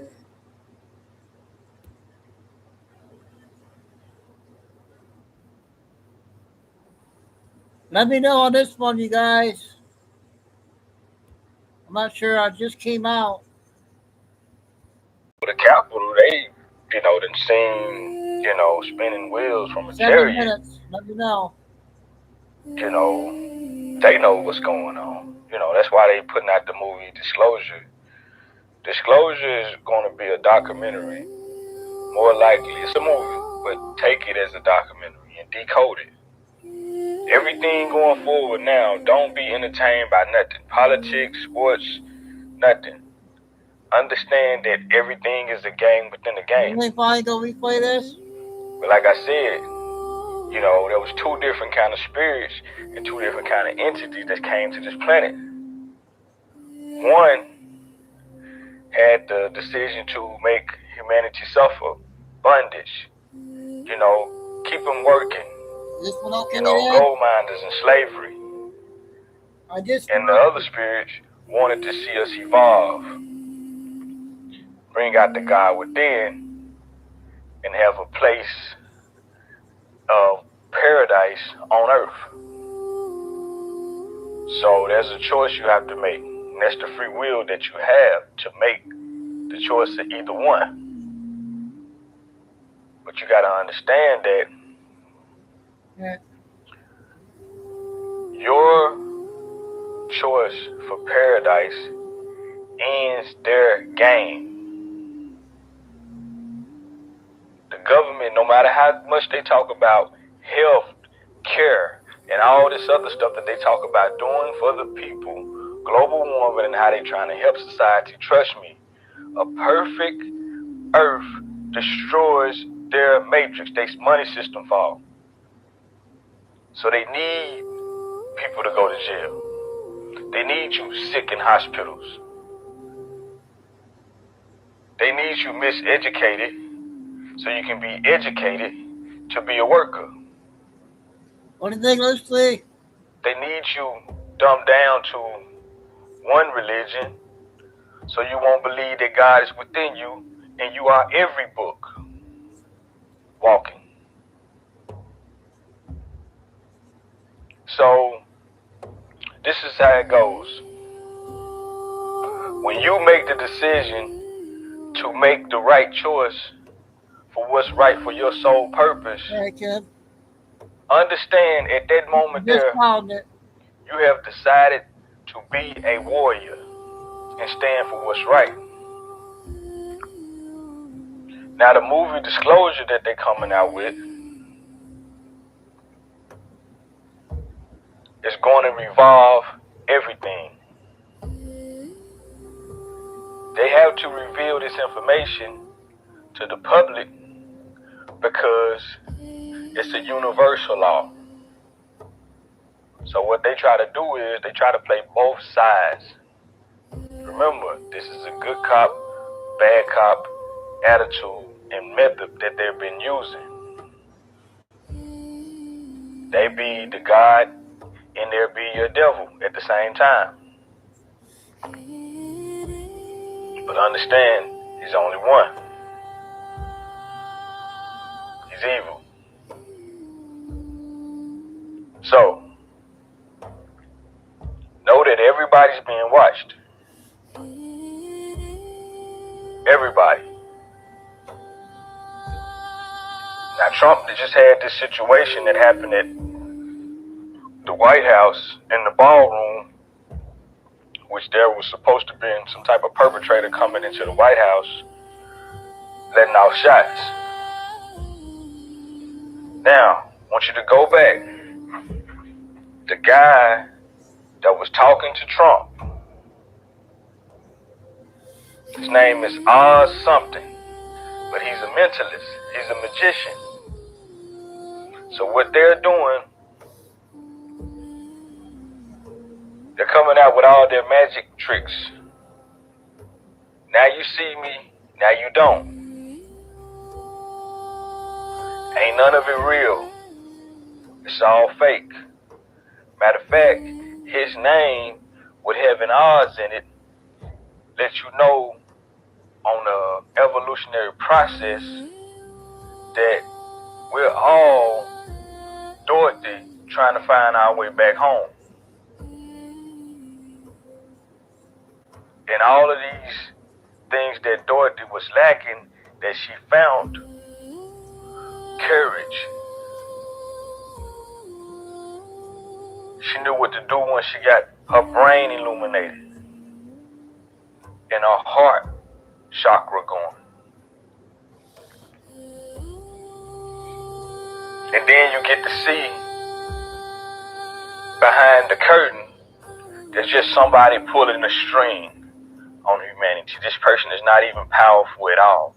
He has no power. He only goes by his technology and his illusions. But the technology that you have inside of your body, inside of your mind, with one thought, from thousands of people on this planet, can shut down their whole system. Matter of fact, it is now, because we're seeing through the game.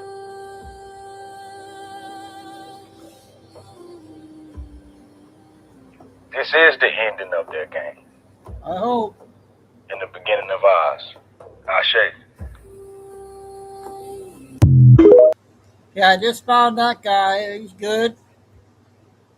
I got this next one. It's 8 minutes, and it's off the Captain Kyle channel. So credit to Captain Kyle.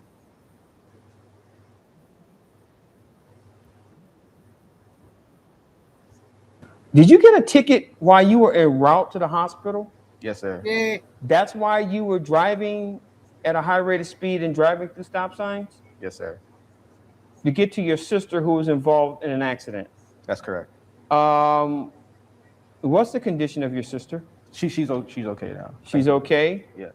She wasn't hurt? She was injured through the accident, but she's still. How badly was she injured? I believe she had a broken femur, I believe it was, and a broken arm as well. So you requested the court date rather than just paying the ticket. Why did you request the court date? Because I have every intention of paying the fine, of course, but okay. I would need a little bit of time because. So you want the court to set you up on a payment plan? Yes, sir. That's why you're here? Yes, sir. Okay, why can't you just pay the ticket outright? It'd be like, because what happens is, from my previous experience, people want payment plans and then they forget and then they get themselves caught up in a jam, and then it's the collections, and that's a whole nother mess. So if you're going to pay the $350, I would recommend you pay it just up front. Is there a reason why you can't do that? Well, I don't like to use this as an excuse, but I used to be in the. You used to be what? I'm sorry. On duty, and I served 5 years in Afghanistan. On duty where? In the Marines. Oh, Semper Fi. Yes, sir. How long were you in the Corps? For 5 years. You were in the Corps for 5 years. Just curious. You saw combat over there? Yeah.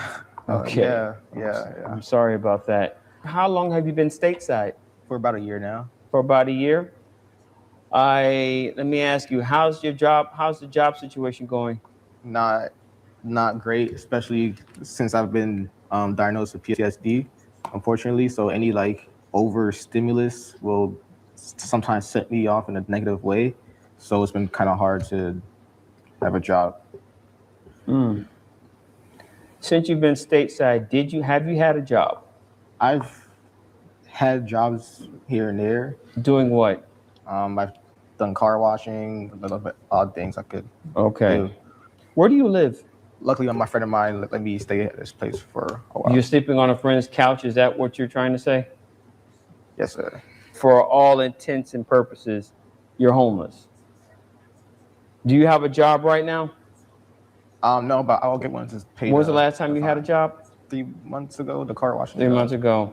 Okay, let me ask you this question. How much can you pay right now for this $350 fine? I have.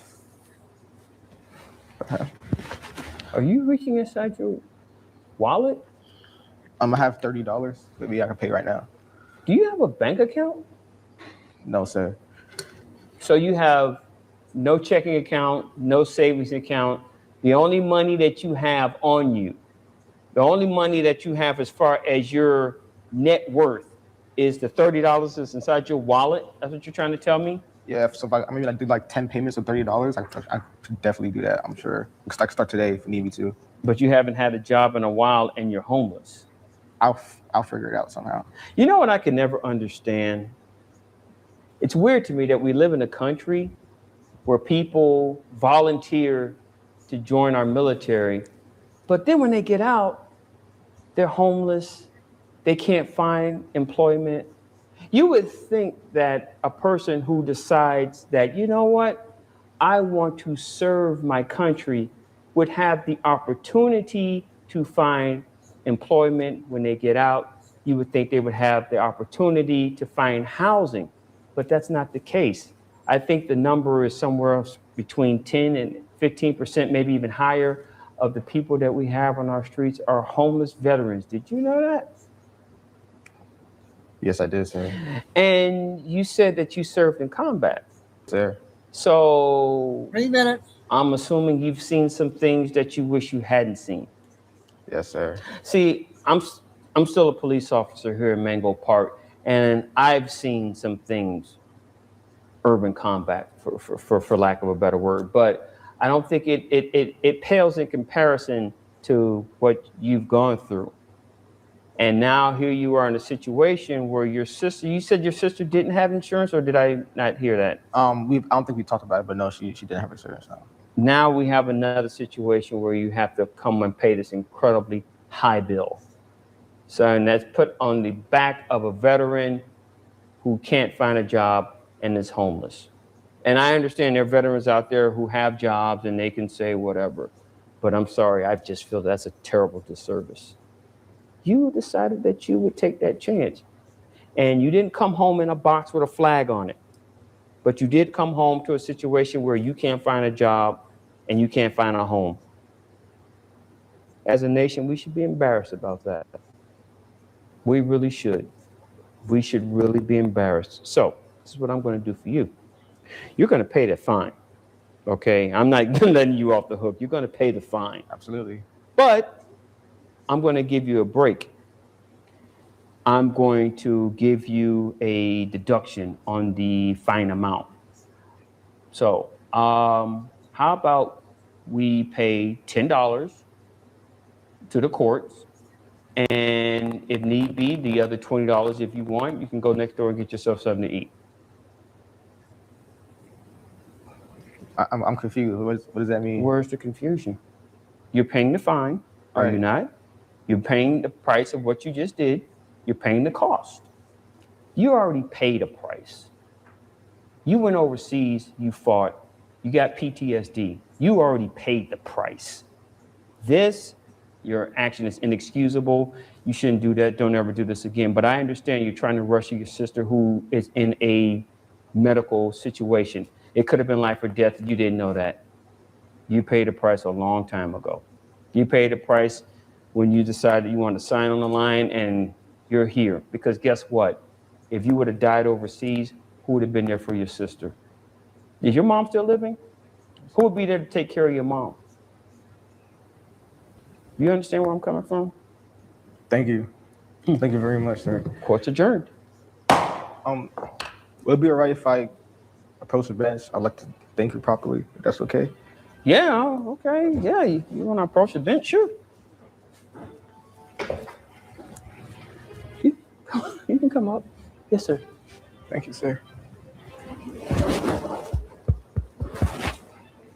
Thank you.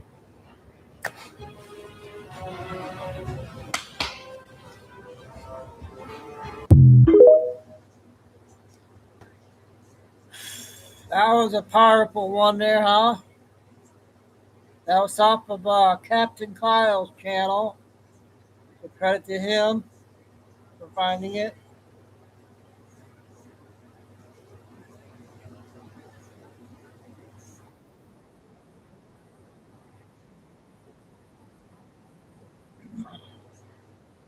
Four minutes. Growth, which upsets the geopolitical world of scarcity and financial control that London has used for centuries. There are some very intriguing signs emerging. Start with Kirill Dmitriev, Vladimir Putin's chief economic envoy, who has also been directly and heavily involved in U.S. negotiations with Russia over Ukraine. He recently suggested joint U.S., China, Russia economic deals. He said, "We've really seen significant interest from a number of American investors to enter into Russian and Chinese projects, including in the energy sector." Now, Dmitriev's remarks came during President Putin's trip to China, which came immediately on the heels of President Trump's trip to China. Then there's this trial balloon calling for Trump, Putin, and Xi to meet in Yalta, floated by a Pakistani senator whose family ties go back to Mahatma Gandhi and the fight against British imperialism. He said, "At this moment, the world needs peace. And if we look at history, Yalta is the city of peace. Yalta is the place where peace spread from. These three must sit across the table, as has happened in history, and they must come up with a solution for peace." And right now, Secretary of State Marco Rubio is in India. He's conducted 3 days of extensive meetings with his Indian counterparts. And tomorrow he's going to be holding discussions with the Quad, India, the United States, Japan, and Australia. The theme of the press conferences and the agendas have been singularly focused on energy, on civilian nuclear cooperation, on strategic minerals. That is, on the physical foundations of a productive 21st century economy. This is not being framed by the administration as, quote, containing China. So you can start to see something emerging. New sets of relations between the United States, China, Russia, India, Japan, the major industrial powers on the planet. For more than 100 years, the empire has played major powers against each other so that no combination of forces could emerge with the strength to challenge the imperial financial architecture. And key to all of that was the suppression of the American system, which laid the basis for breaking free from the empire. That system has been unleashed by Trump's economic policies, and it is reshaping foreign policy. That's why Trump can say, perhaps the Islamic Republic of Iran would like to join the Abraham Accords, because in his framework, that sentence is not crazy. It's the logical endpoint of a policy in which economic development replaces geopolitical containment as its organizing principle. The CFR sees that future, and from their standpoint, it is indeed morbid. From our standpoint, it's the dawn of something the American system was always meant to become. But to bring that to fruition, demands an informed citizenry. And that's what Promethean in Action does, and your support will help us finish the job our founding fathers started 250 years ago. This has been your Monday Brief. Thanks for watching. Okay. I got at least 5 more short ones, you guys. That's from our two ladies there. I just found these last 5 here. 4 minutes. A lot of stuff coming out. Can't keep up. Every second.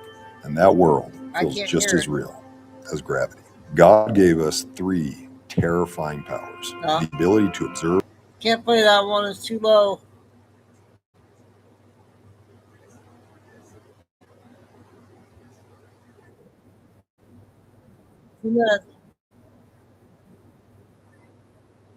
Every single one of you Democrats, every single one of you libtards, every one of you bought and paid for puppets that's out here doing this political theater for these scared elites that hide in their gated communities. Hear me loud and hear me freaking clear. This is coming from we the people. We've already seen this chaos play out once before. We watched it back in 2020. We watched cities burn. Lives get laundered through the media. We watch useful idiots get sacrificed while the people at the top never had to leave their mansions. You do not scare us.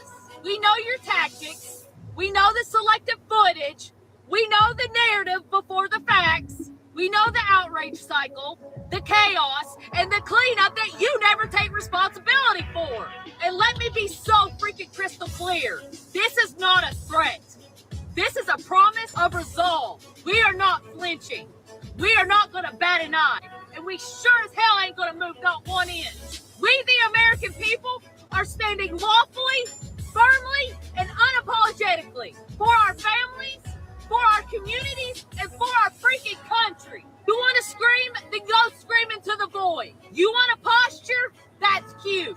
You want to perform outrage for the cameras? Then have at it there, Cupcake. We've already seen what happens when you let chaos run the show. And we are done pretending it's progress. This country does not belong to the elites who hide.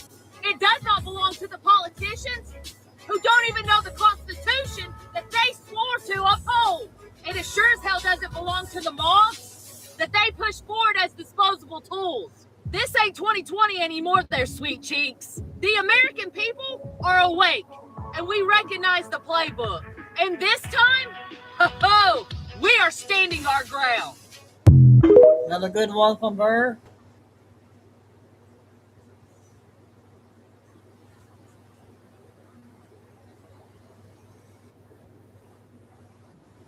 Auntie. Videos things shared here are just speculation, goofing around. Not even the men in black You can guys just hear go away her? at this point.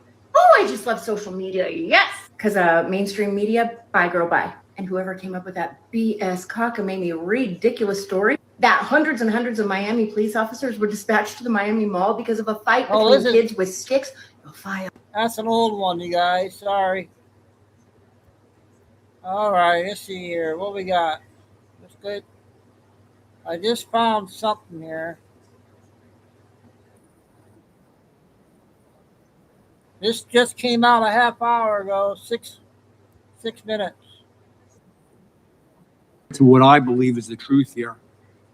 And I'm getting a little historic on you. Anybody ever hear of Machiavelli? Remember that when you learned that in school? You know, and you can debate the exact wording of what it means. You can debate the exact origin, but the meaning is basic and it's simple and it's as old as politics itself. If you believe, according to Machiavelli, that your cause is important enough, that it's righteous enough, that you want to obtain certain goals, that it's urgent enough, there are no rules, no morals, and no ethics. Truth becomes flexible, and there are no standards anymore. And people start telling themselves that anything is acceptable if they can win, if the outcome is important enough to them. This is about winning. This is about the left wing, I'm sorry, but it's about the left-wing Democratic Party wanting to win and using the SPLC, using each other as tools to make sure that they win elections and put out misstatements. And we have to ask, when it become part of the philosophy? Well, in the last administration, we saw a lot of things: an FBI of lies, an FBI of untruths, an FBI of injustice, an FBI that Joe Biden was willing to rely on politically tainted information, some of which came from the SPLC. Bad information. We know now that it was wrong, that it wasn't true at multiple levels. The AG told us that the greatest threat facing the entire country was domestic violent extremists. But the real threat, a great threat to freedom, was his own Department of Justice and his own FBI back then. It was scary. If you had a different opinion, guess what, folks? And I'm not trying to address this to you, Mrs. Wiley. I have a right to be conservative. I have a right to a different viewpoint, but there's not one human being up here that supports the Ku Klux Klan. None of us like it. I bet you there's nobody in this whole damn room that supports the Ku Klux Klan. Catholics saw the clearest example of this. It was hateful. It was hurtful. They went after Roman Catholic churches. They were going to have undercover agents. Thank God we found the information. It would have been going on. They went after Hindus in my own state of New Jersey. Good, faithful, peaceful, loving people. The FBI went in with guns drawn from bad information that they got. SPLCA supplied a lot of this. The FBI painted them as domestic terrorists. The same thing with parents in school board meetings that were worried about the stuff their own biological children were being taught to them. It is wrong. Catholics aren't extremists. Concerned parents aren't extremists. Hindus aren't extremists, but we've seen the pattern before over and over again. We saw it in the abuse of FISA. We saw it when, by the way, tax dollars, questionable sources, FBI, Igor Danchenko, remember that? Hundreds of thousands of dollars paid to him for bad information. We also got bad information from the Southern Poverty Law Center, all for politics to go after Republicans. That's the elephant in the room. That's what people don't want to talk about, but that's the real deal. If you were conservative, and no, Charlie Kirk was not a terrorist. If you just sat and listened to what he said, you might not agree with it. He was just a very faithful, conservative person. It's his right. And now the worst of all of it, though, is we find the Southern Poverty Law Center is just one more tool. I think it started out good. I think they wanted to do good things. I think there are still people in there that want to do good things, but it's been used in a way that is perverse and awful to get it political goals of a political party accomplished. Machiavelli through and through. It's pretty damn amazing. People donated money believing they were helping good causes, helping vulnerable people, and in the beginning they were.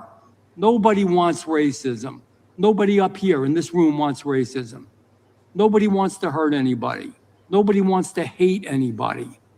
But the Southern Poverty Law Center and the work that they've done in recent times has actually caused more hate, more hurt, and more problems.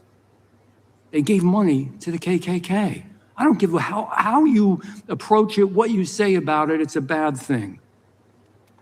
I just got some real quick questions because I know I'm running out of time. Mr. Perkins, should the Southern Poverty Law Center have had such a high level of influence in federal agencies? No. No. Mr. O'Neill? No. In fact, with the FBI memo, the SPLC has suggested that the Catechism of the Catholic Church is itself a hateful document. It's unbelievable. I'm a Roman Catholic. I resent that, Ms. Wiley. I'm not a hateful person. I would never hurt anybody. I resent that.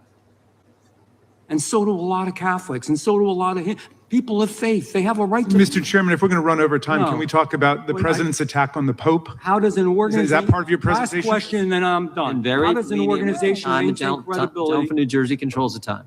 Gentleman can ask his last question. I'm losing my time here, but how does an organization maintain credibility as an authority on extremism if there's serious concerns being raised about its own extremism, its own judgment, and its own activities? Real quick, Mr. O'Neill, Mr. Perkins. And Dr. Swain, how about you go? I can say that by 2009, they had already deviated and started targeting conservatives. And I would say that they were so effective at eliminating hate groups that they had to find new people to label new organizations. That's the problem. You're right. Go back to your original mission. Mr. I have a Perkins. few UCs. Okay. Do you see them? I think. Mr. Chairman, point of order, just so we're clear, that was 1 minute over as we move into Ms. Balance. We've been very lenient with the time. I just want to make sure we're doing it equally. That's all. Equal rights. That's all. Moving to UCs from Mr. Van Drew, UCs from the gentleman from Pennsylvania, and then we're actually going to go vote, and then we'll come back once votes are completed.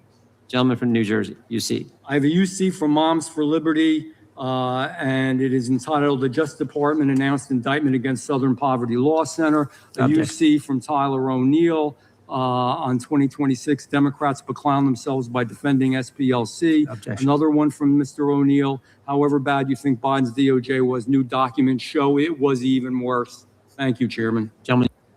Thank you. Okay, whatever that was. More garbage. This will be the last one, you guys. Getting tired.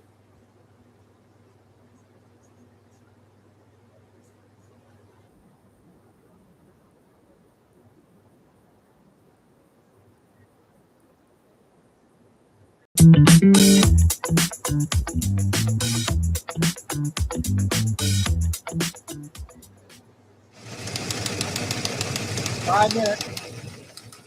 This is The Wire for 2300 Zulu, May 25th, 2026. Precedence is routine. Information cutoff is 2200. Bottom line up front. Weekend rhetoric of potential peace deal in Middle East gives way to renewed efforts to reignite the war in Iran. Multiple industrial incidents reported in Los Angeles. Pepper spray incidents continue in Japan. Shooting reported at White House. Beginning with international events, in Japan this morning a chemical incident was reported at Ginza 6 Mall in Tokyo. One individual reportedly sprayed an unidentified noxious substance at one of the entrances to the mall, which resulted in many people becoming ill. 12 individuals reported throat pain and a total of 25 people sought medical treatment after the substance was released. Analysts comment, when it comes to chemical incidents involving unknown materials in public spaces, the potential explanations vary widely. In this case, the origin appears to be pepper spray, with some locals claiming that an argument between two foreign men devolved into one of the two pepper spraying the other. Officially, no statements by authorities have confirmed what happened. As always, incidents like this occurring in Japan are extremely rare, as pepper spray is heavily regulated and illegal to carry throughout the country. Consequently, incidents which wouldn't be worth mentioning in the Western world result in overwhelming responses in Japan, and in this case, this is the second such incident this month. 2 weeks ago, someone deployed pepper spray on a train in Kawasaki Station, which occurred without much media attention.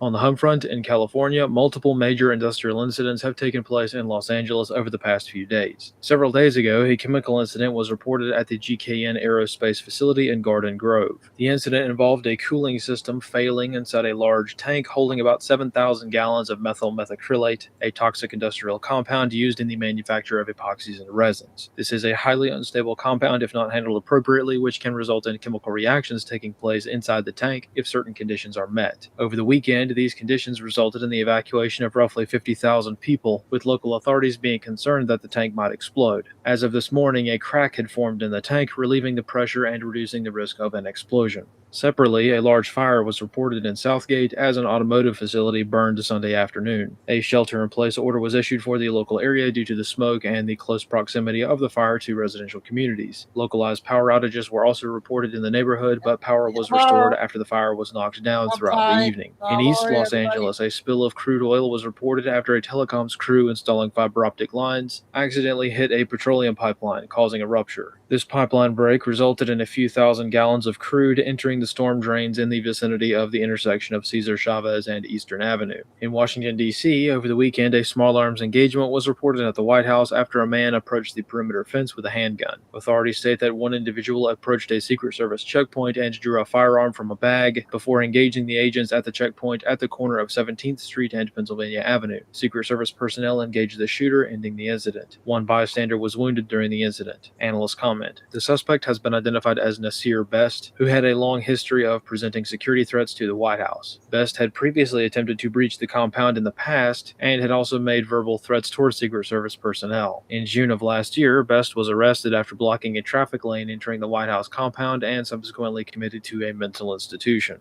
Analyst comments for this wire. Over the weekend, several developments have taken place with regards to diplomacy in the Middle East. On Saturday, President Trump announced that a peace deal with Iran was largely negotiated, subject to the final details being worked out. Almost immediately following this announcement, Iranian state media refuted these claims as not being true or being different from what has been discussed so far during the negotiations. On Sunday, President Trump reversed his stance on the immediacy of the deal being reached, stating that he has instructed his staff to take their time regarding the details of the deal. This morning, the Iranian Foreign Ministry stated that no deal is on the table and the deadlock continues. As it stands, it's possible that the weekend shenanigans are the result of a few different theories. For one, the rhetoric from the White House could be the standard effort to calm economic markets. Normally, these good news social media posts are issued on Monday mornings shortly before the opening bell on Wall Street, but lately have also been taking place late in the week. Conversely, the confusing messaging regarding a potential peace deal could be more organic. It's not the first time that peace deals have collapsed at the 11th hour, all on their own, or from actions by parties around the region objecting to the deal in some manner. It's also possible that this is a repeat of the now long-forgotten final days before this war began, most notably what transpired in the 72 hours leading up to the February 28th attacks. In retrospect, history indicates that even as the last-minute negotiations were taking place, the decision to use military force had already been made several days before the war officially began. Likewise, a similar situation might be getting set up right now. It's possible that the U.S. is transitioning to a renewed targeting effort. Until something happens either way, the three main possibilities remain, just as they have since the start of the ceasefire. Either a deal is reached and everything returns to normal as best it can, or the U.S. returns to bombing and the war resumes, or the stalemate continues as before with no real change to any of the points of deadlock. Time will tell what happens next, but for now, nothing is signed and the pause to the war continues. This concludes The Wire for 2300. Okay, the Wire channel for today. Alright, guys. A lot of news getting out. I don't know. I might just do one show tomorrow. Tired from today. So play it by ear, like I always say. Every day is a different day, and something comes up. Hope everyone had a good, safe weekend and ready to go back to work tomorrow. Thanks, Mods. Want to go, Carol, Lucy, Tim, Kay is picking the thing. Resting today. She'll be back tomorrow. God bless everybody. Love all. Remember, please hit the like. Stay safe. Stay strong. Keep the faith. Never give up. Signing off for Monday. Going into Tuesday tomorrow.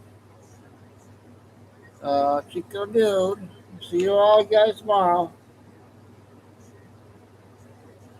Yeah. See you tomorrow, KK.